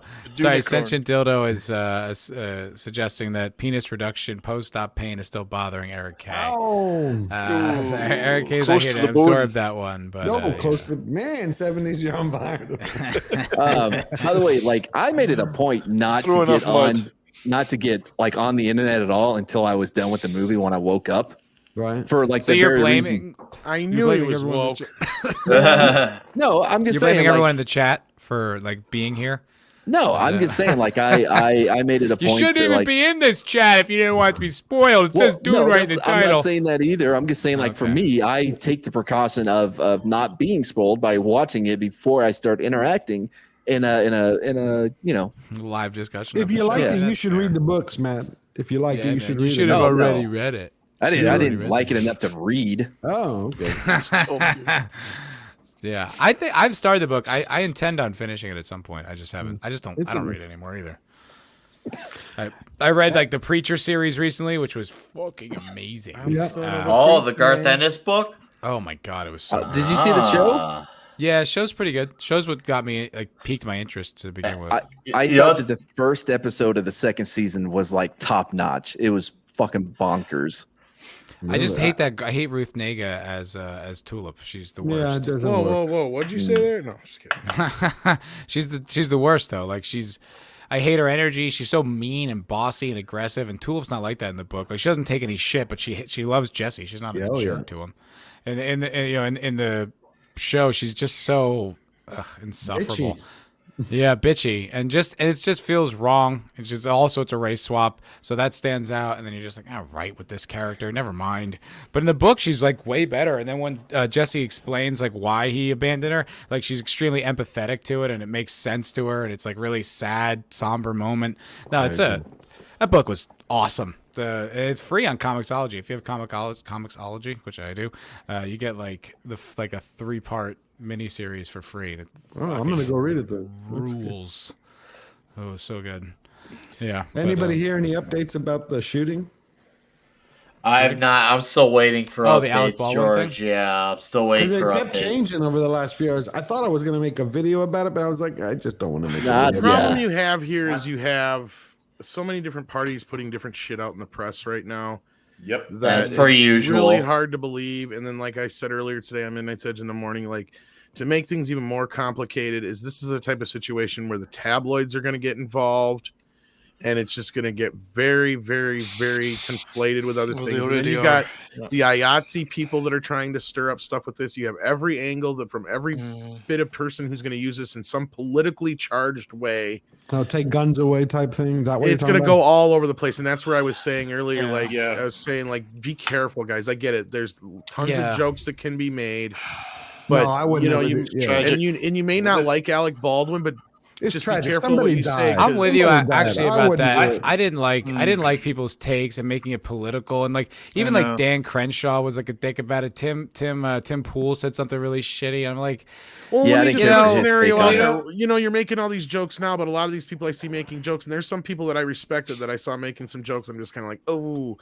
And then these same people won't be making too many jokes when people start using this as an excuse to get rid of guns, guys. That's what I'm saying. Like, but there's even in so many general, ways just this from could like be a twisted. class point of view, it's like just don't Yeah. really. You got to jump on this one. That's why Actually, I Matt, said and that's that. The other thing is, what's the flip side of this? It's Me Too.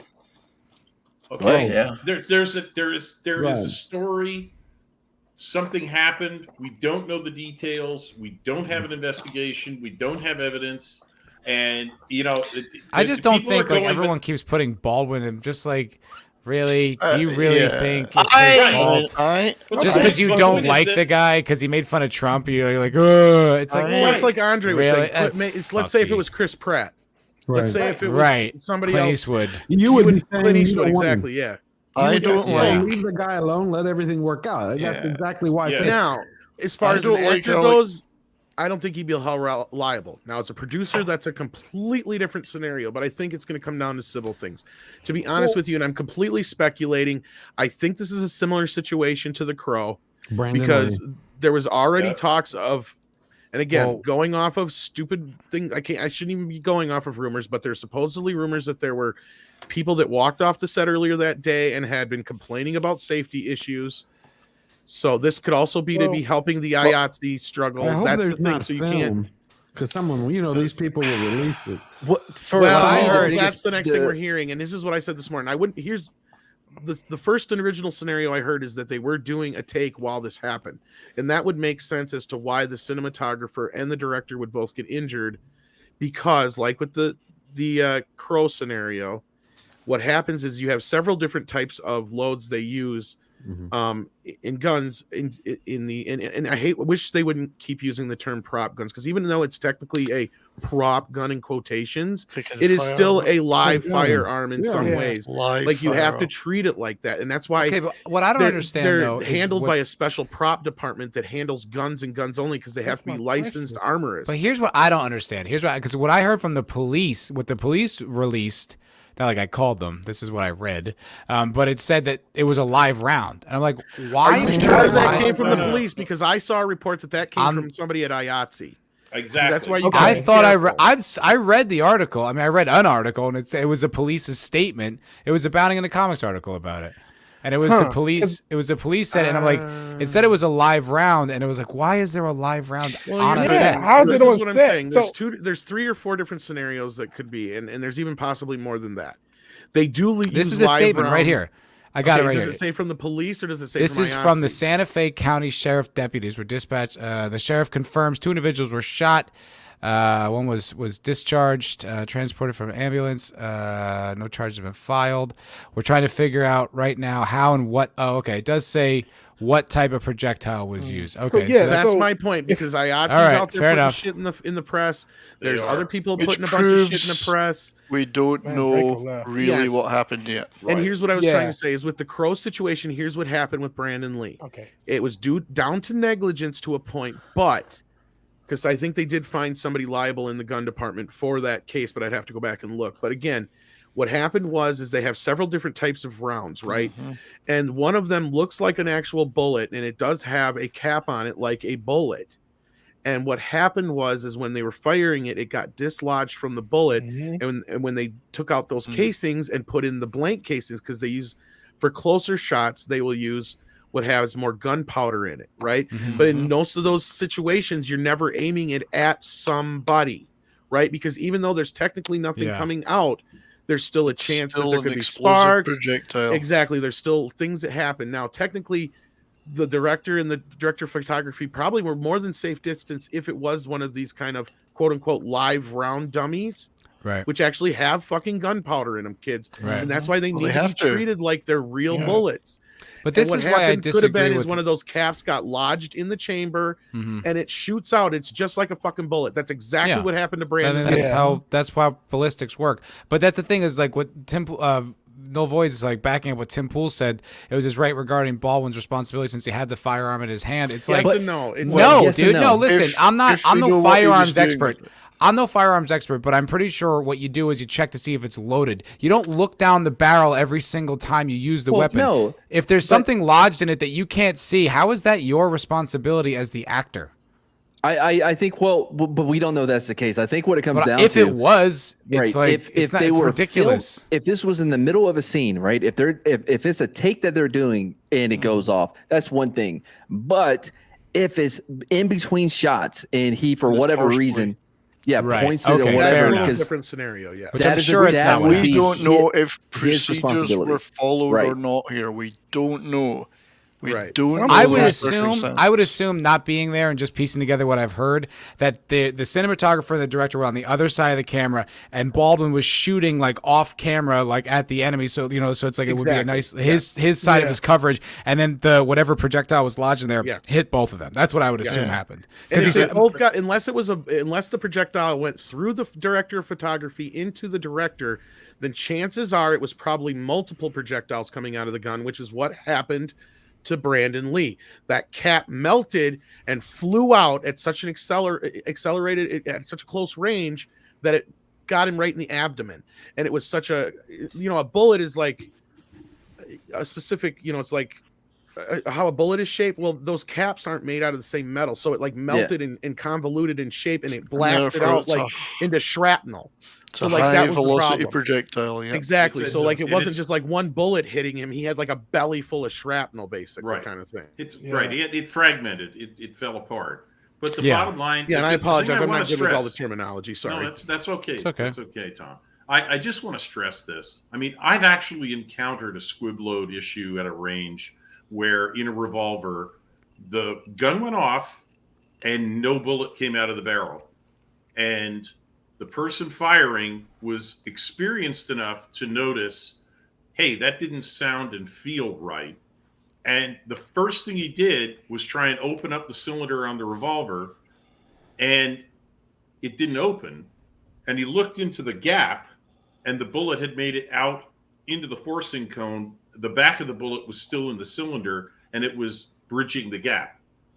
And he had to take that revolver home loaded.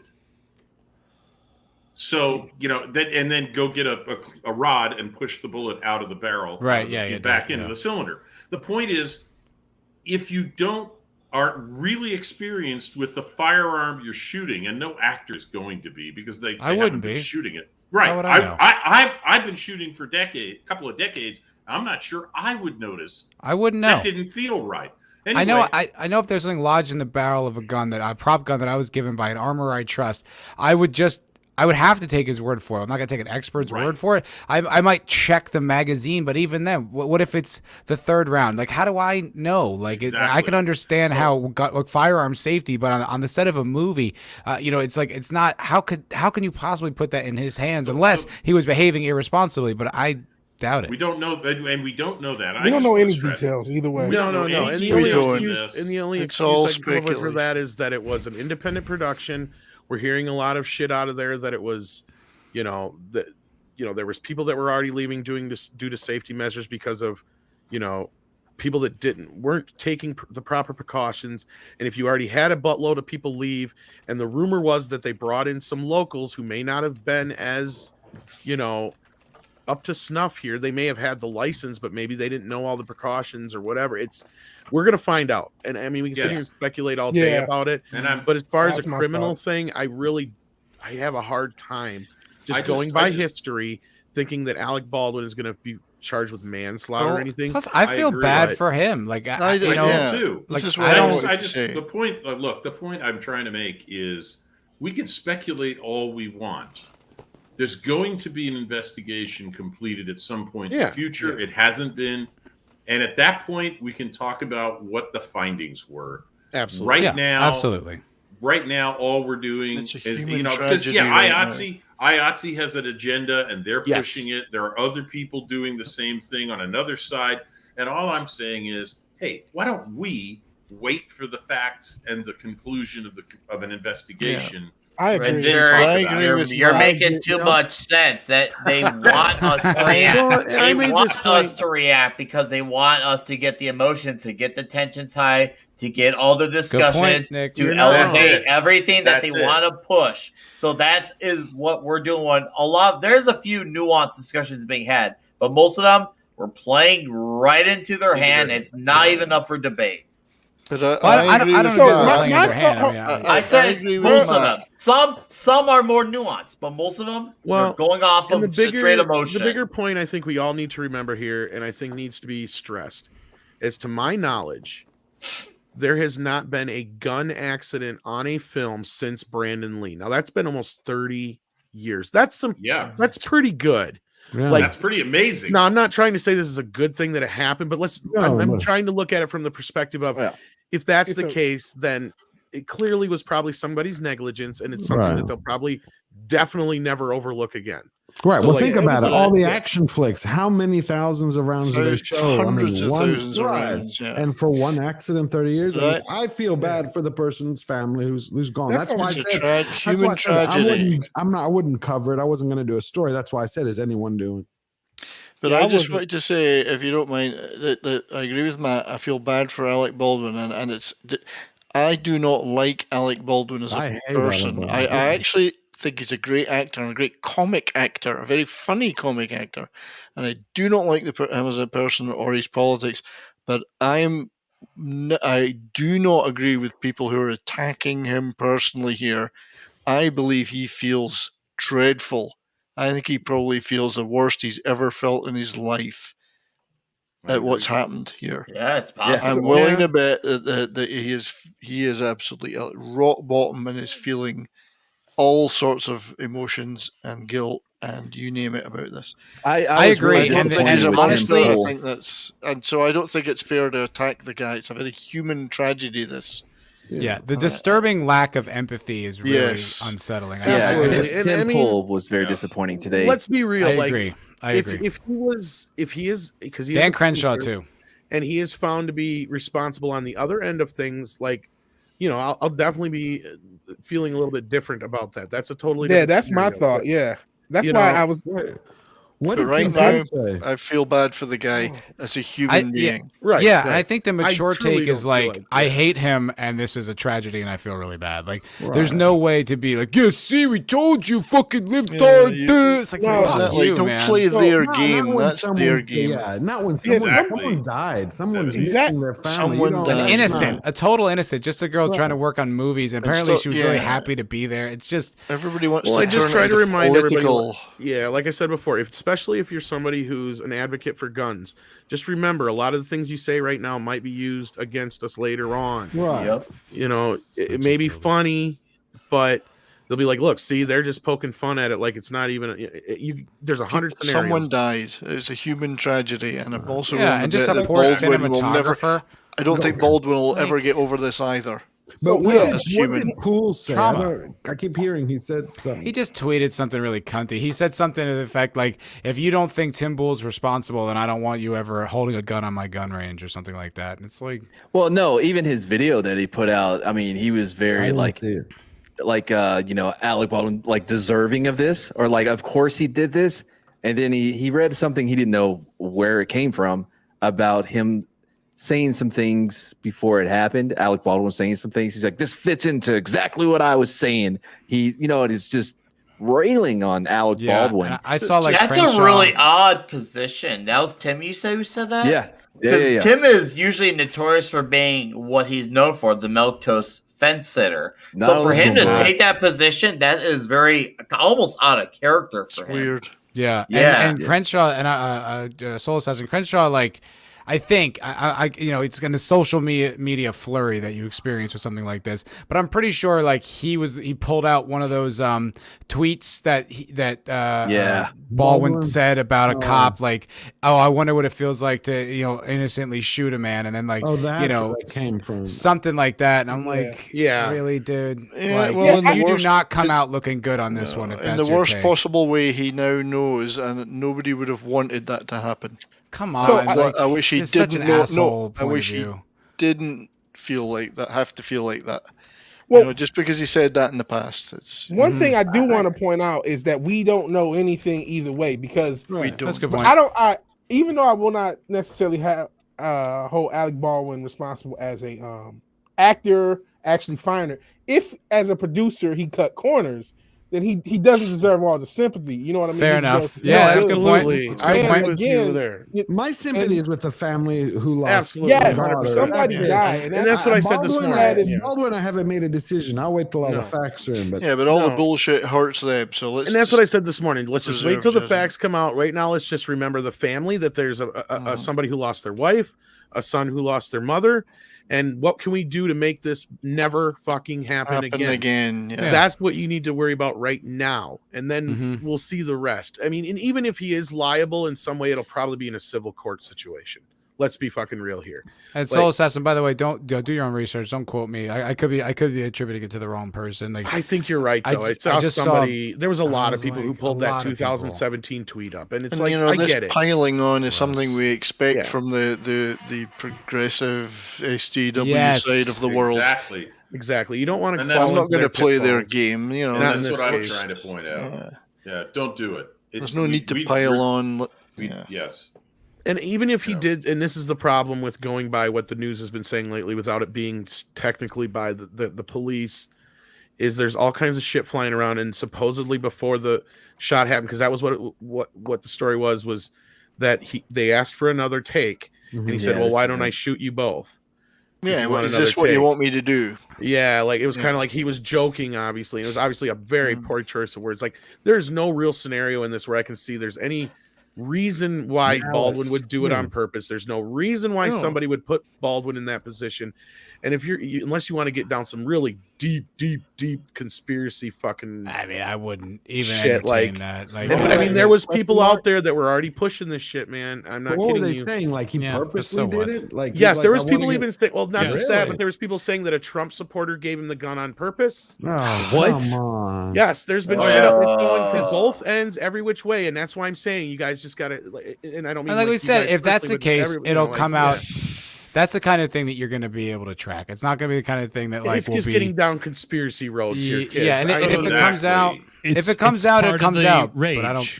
initial rage, trying to get people past thinking. It's not about even it. rage. It's opportunity. It's the opportunist. Like it's an opportunity Taking to the push yeah. whatever side you Better want to word, push. Yes.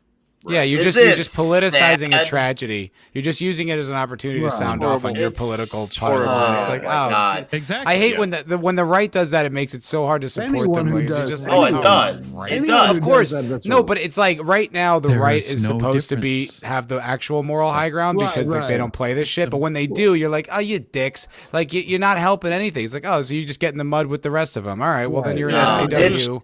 There's with a an R lot of next to your insane name. fuckers out there, Matt, and they call themselves right or left, but they're just I'll tell you insane what. fuckers. Yes, Fair and enough. I just Fair got to enough. say this. I have seen a lot of my brethren and sisters of YouTube, for the most part, take the high road on this. So I got to give them fucking credit. Yeah, man, respect. Yeah, I Most just of didn't them like, I didn't have. like how Tim There have tweeted been a about few it. people that I do respect that haven't, and it's sad, but I'm not going to totally judge them yet because I get it. Like tensions are high, emotions are flying, and it's one of those situations. Again, you don't know what's going to happen. You don't know what happened.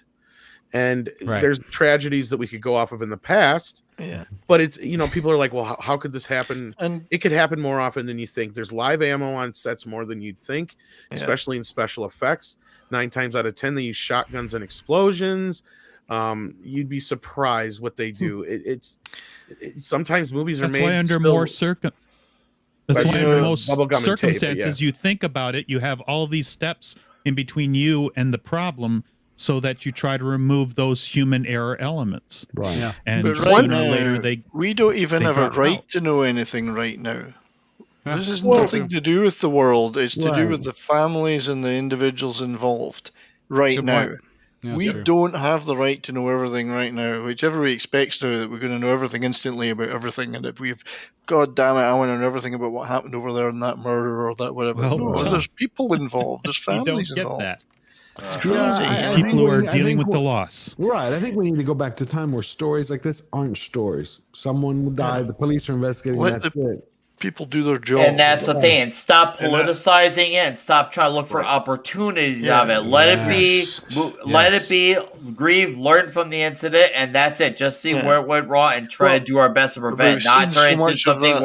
where we need more government and state involvement, because that's truly worked so We've far. seen the Yeah, that's what's politicization gonna- of a Right. number of these incidents in the last few years, and it's just reached an insanity fever. Yeah, everything is level. now political. They've made Yeah. every element of life a political Right. event. Yeah, And off of what right. Nick said, I expect to see less gun violent scenes in movies, because I'm sure whatever No, regulations I going to hope come not. up is I going to doubt make it harder for those scenes to get shot. It No, will they be- will how make would you have- sure. How would you have They will John make sure Wick? that it keeps going.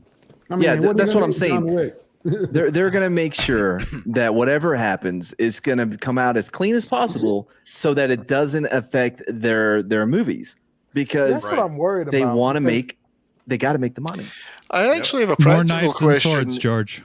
A practical question about. Dune really is an unprecedented film. It really started a whole Love it. new type of filmmaking. I don't Now know there's much no more about guns. this movie No gun. Russ that he was making, but what's the practical impact on that movie now? From It's, is it, Oh, is it's it done. That's a dead good in the question. water? Is it dead in the water? It's Can done. a It production has like to this be. ever move forward? Very How do you- rarely. What do you just Very, sink all the very, money? Very fucking rarely. Like, well, Twilight Zone moved forward after the chopper. it did. Yeah, that's true. Batwoman paralyzed a PA. That kept going. Well, what It's- about Guy's face off. the Close Crow Encounters. Close Encounters. This is Somebody different. died. This is, here's the The thing. is Crow. here- the Yeah. problem with this is this is a scenario that we've never fucking had before, right? Like we've had Brandon the Vic Lee? Morrow situation. Brandon Lee was shot by one of the other actors, but he wasn't like a big, huge star. Like everybody knew who he was and shit, right? Like that's what I'm saying. Like this is the first time you've ever had a situation where you've had a major almost consider Alec Baldwin like an A-list actor, right? Like almost everybody knows who the He's fuck got he the, is. the name recognition. Yeah. Exactly. This is why it's such a juicy story for the tabloids and shit, right? Like, because if this was just some Joe Blow fucking stuntman, this story would have came and gone. Yep, and the movie it's only because it's Alec Baldwin. Yes, and that's the problem is we have a situation here now where it's not only Alec Baldwin because he's the star, he's also the producer, and you have this happened at the worst time, and I hate to say this because somebody died, but this happened at the worst time for this IATSE shit too, and politically. So we have like a fucking whirlwind of all the baddest shit that could happen around this movie. Yeah, George took the words right out of my mouth. I guarantee you this movie is probably never seeing the storm. light of day. This movie is probably not going to happen. I'm thinking this movie is done. point. That's it. But Well, That's an indie think about film. the family. Think about the family who lost a daughter, a mother, a wife. They're going to say they don't want this out there. Some people though Chances are. they kind of want like because stuntmen have died. Like there was a movie where a stuntman died on a One stunt. of the Deadpools. The difference is though with a stunt person is it's almost like being a cop. You know that there's that chance. Risk, yeah. Something But could the happen, right? But the way they handled it though.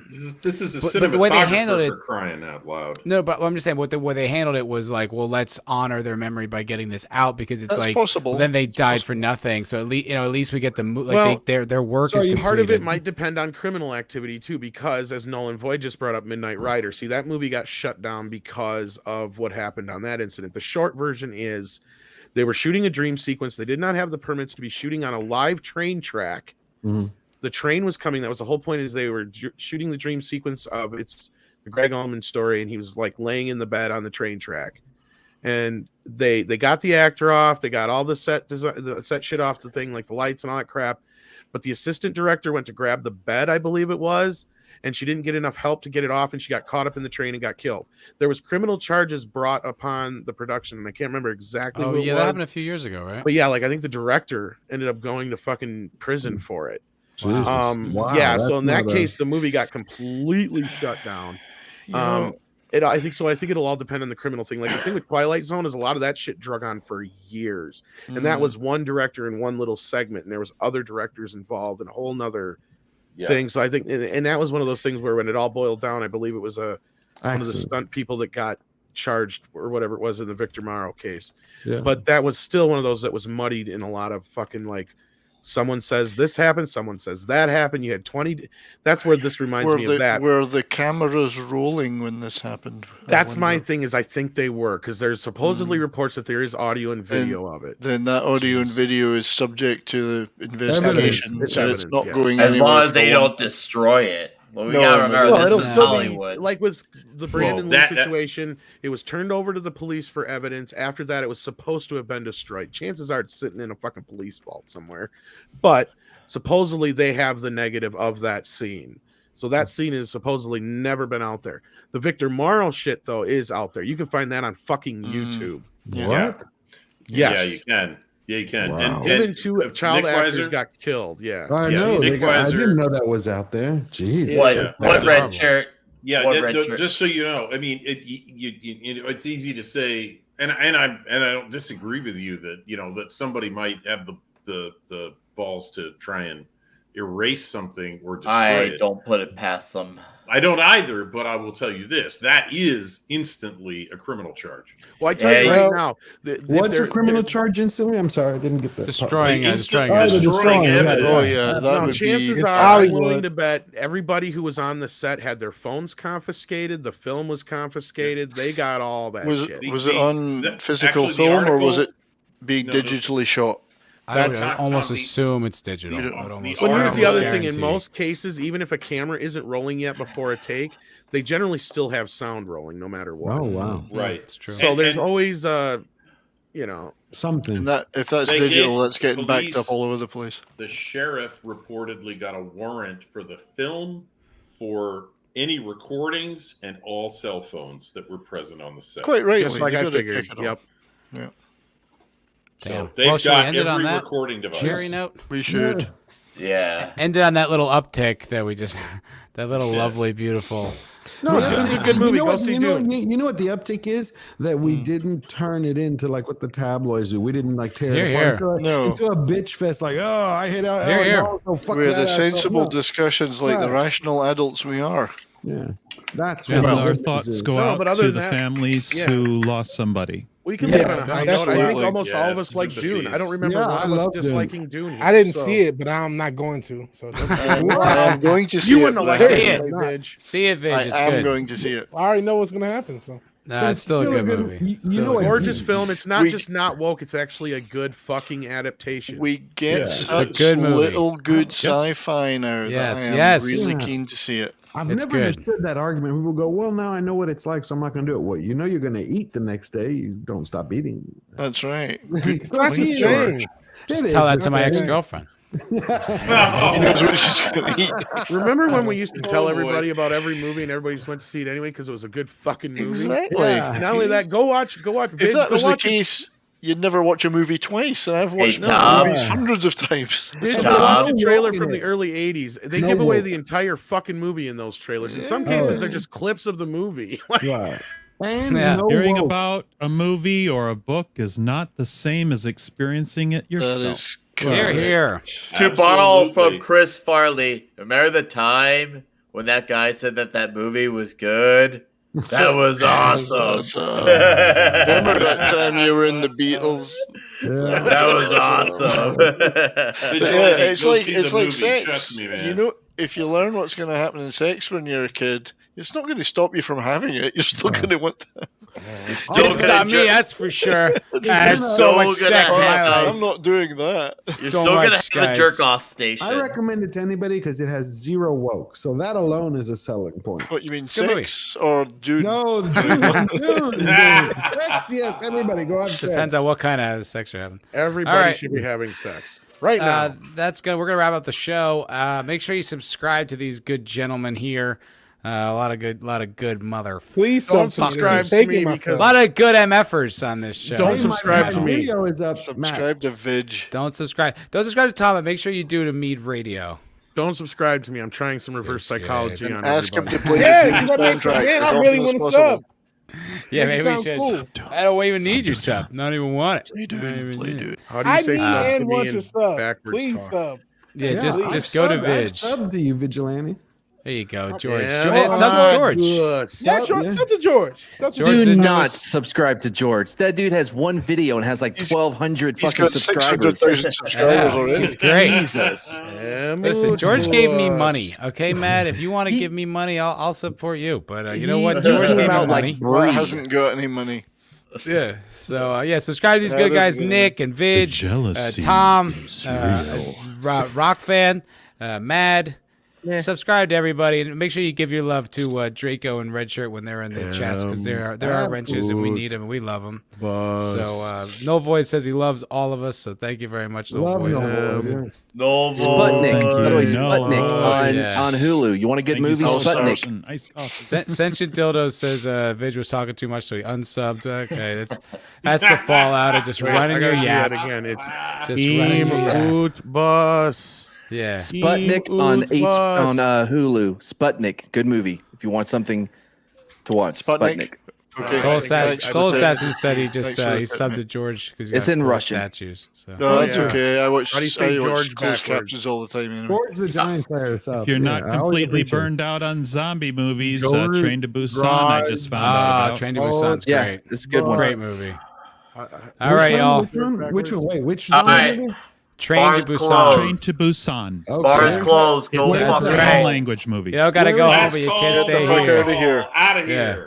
Get Get out. out. Chat. Get Ciao, out. everybody. Go Drink home. the flavors of Night. Weiser backwards. See you next week, everybody. Hey, where's Train to Busan? Or What incoherent show? talking. Nick It's a movie. Weiser Flavors 32. No, where? It's a Is movie. it Netflix, which, what? I don't know. It's all over. You can find it on Okay. Amazon Amazon, got it. right now. Pornhub. It's on Pornhub. Yeah, it's on OnlyFans. This show still. I'm leaving. I'm OnlyFans. All right. Bye, everybody.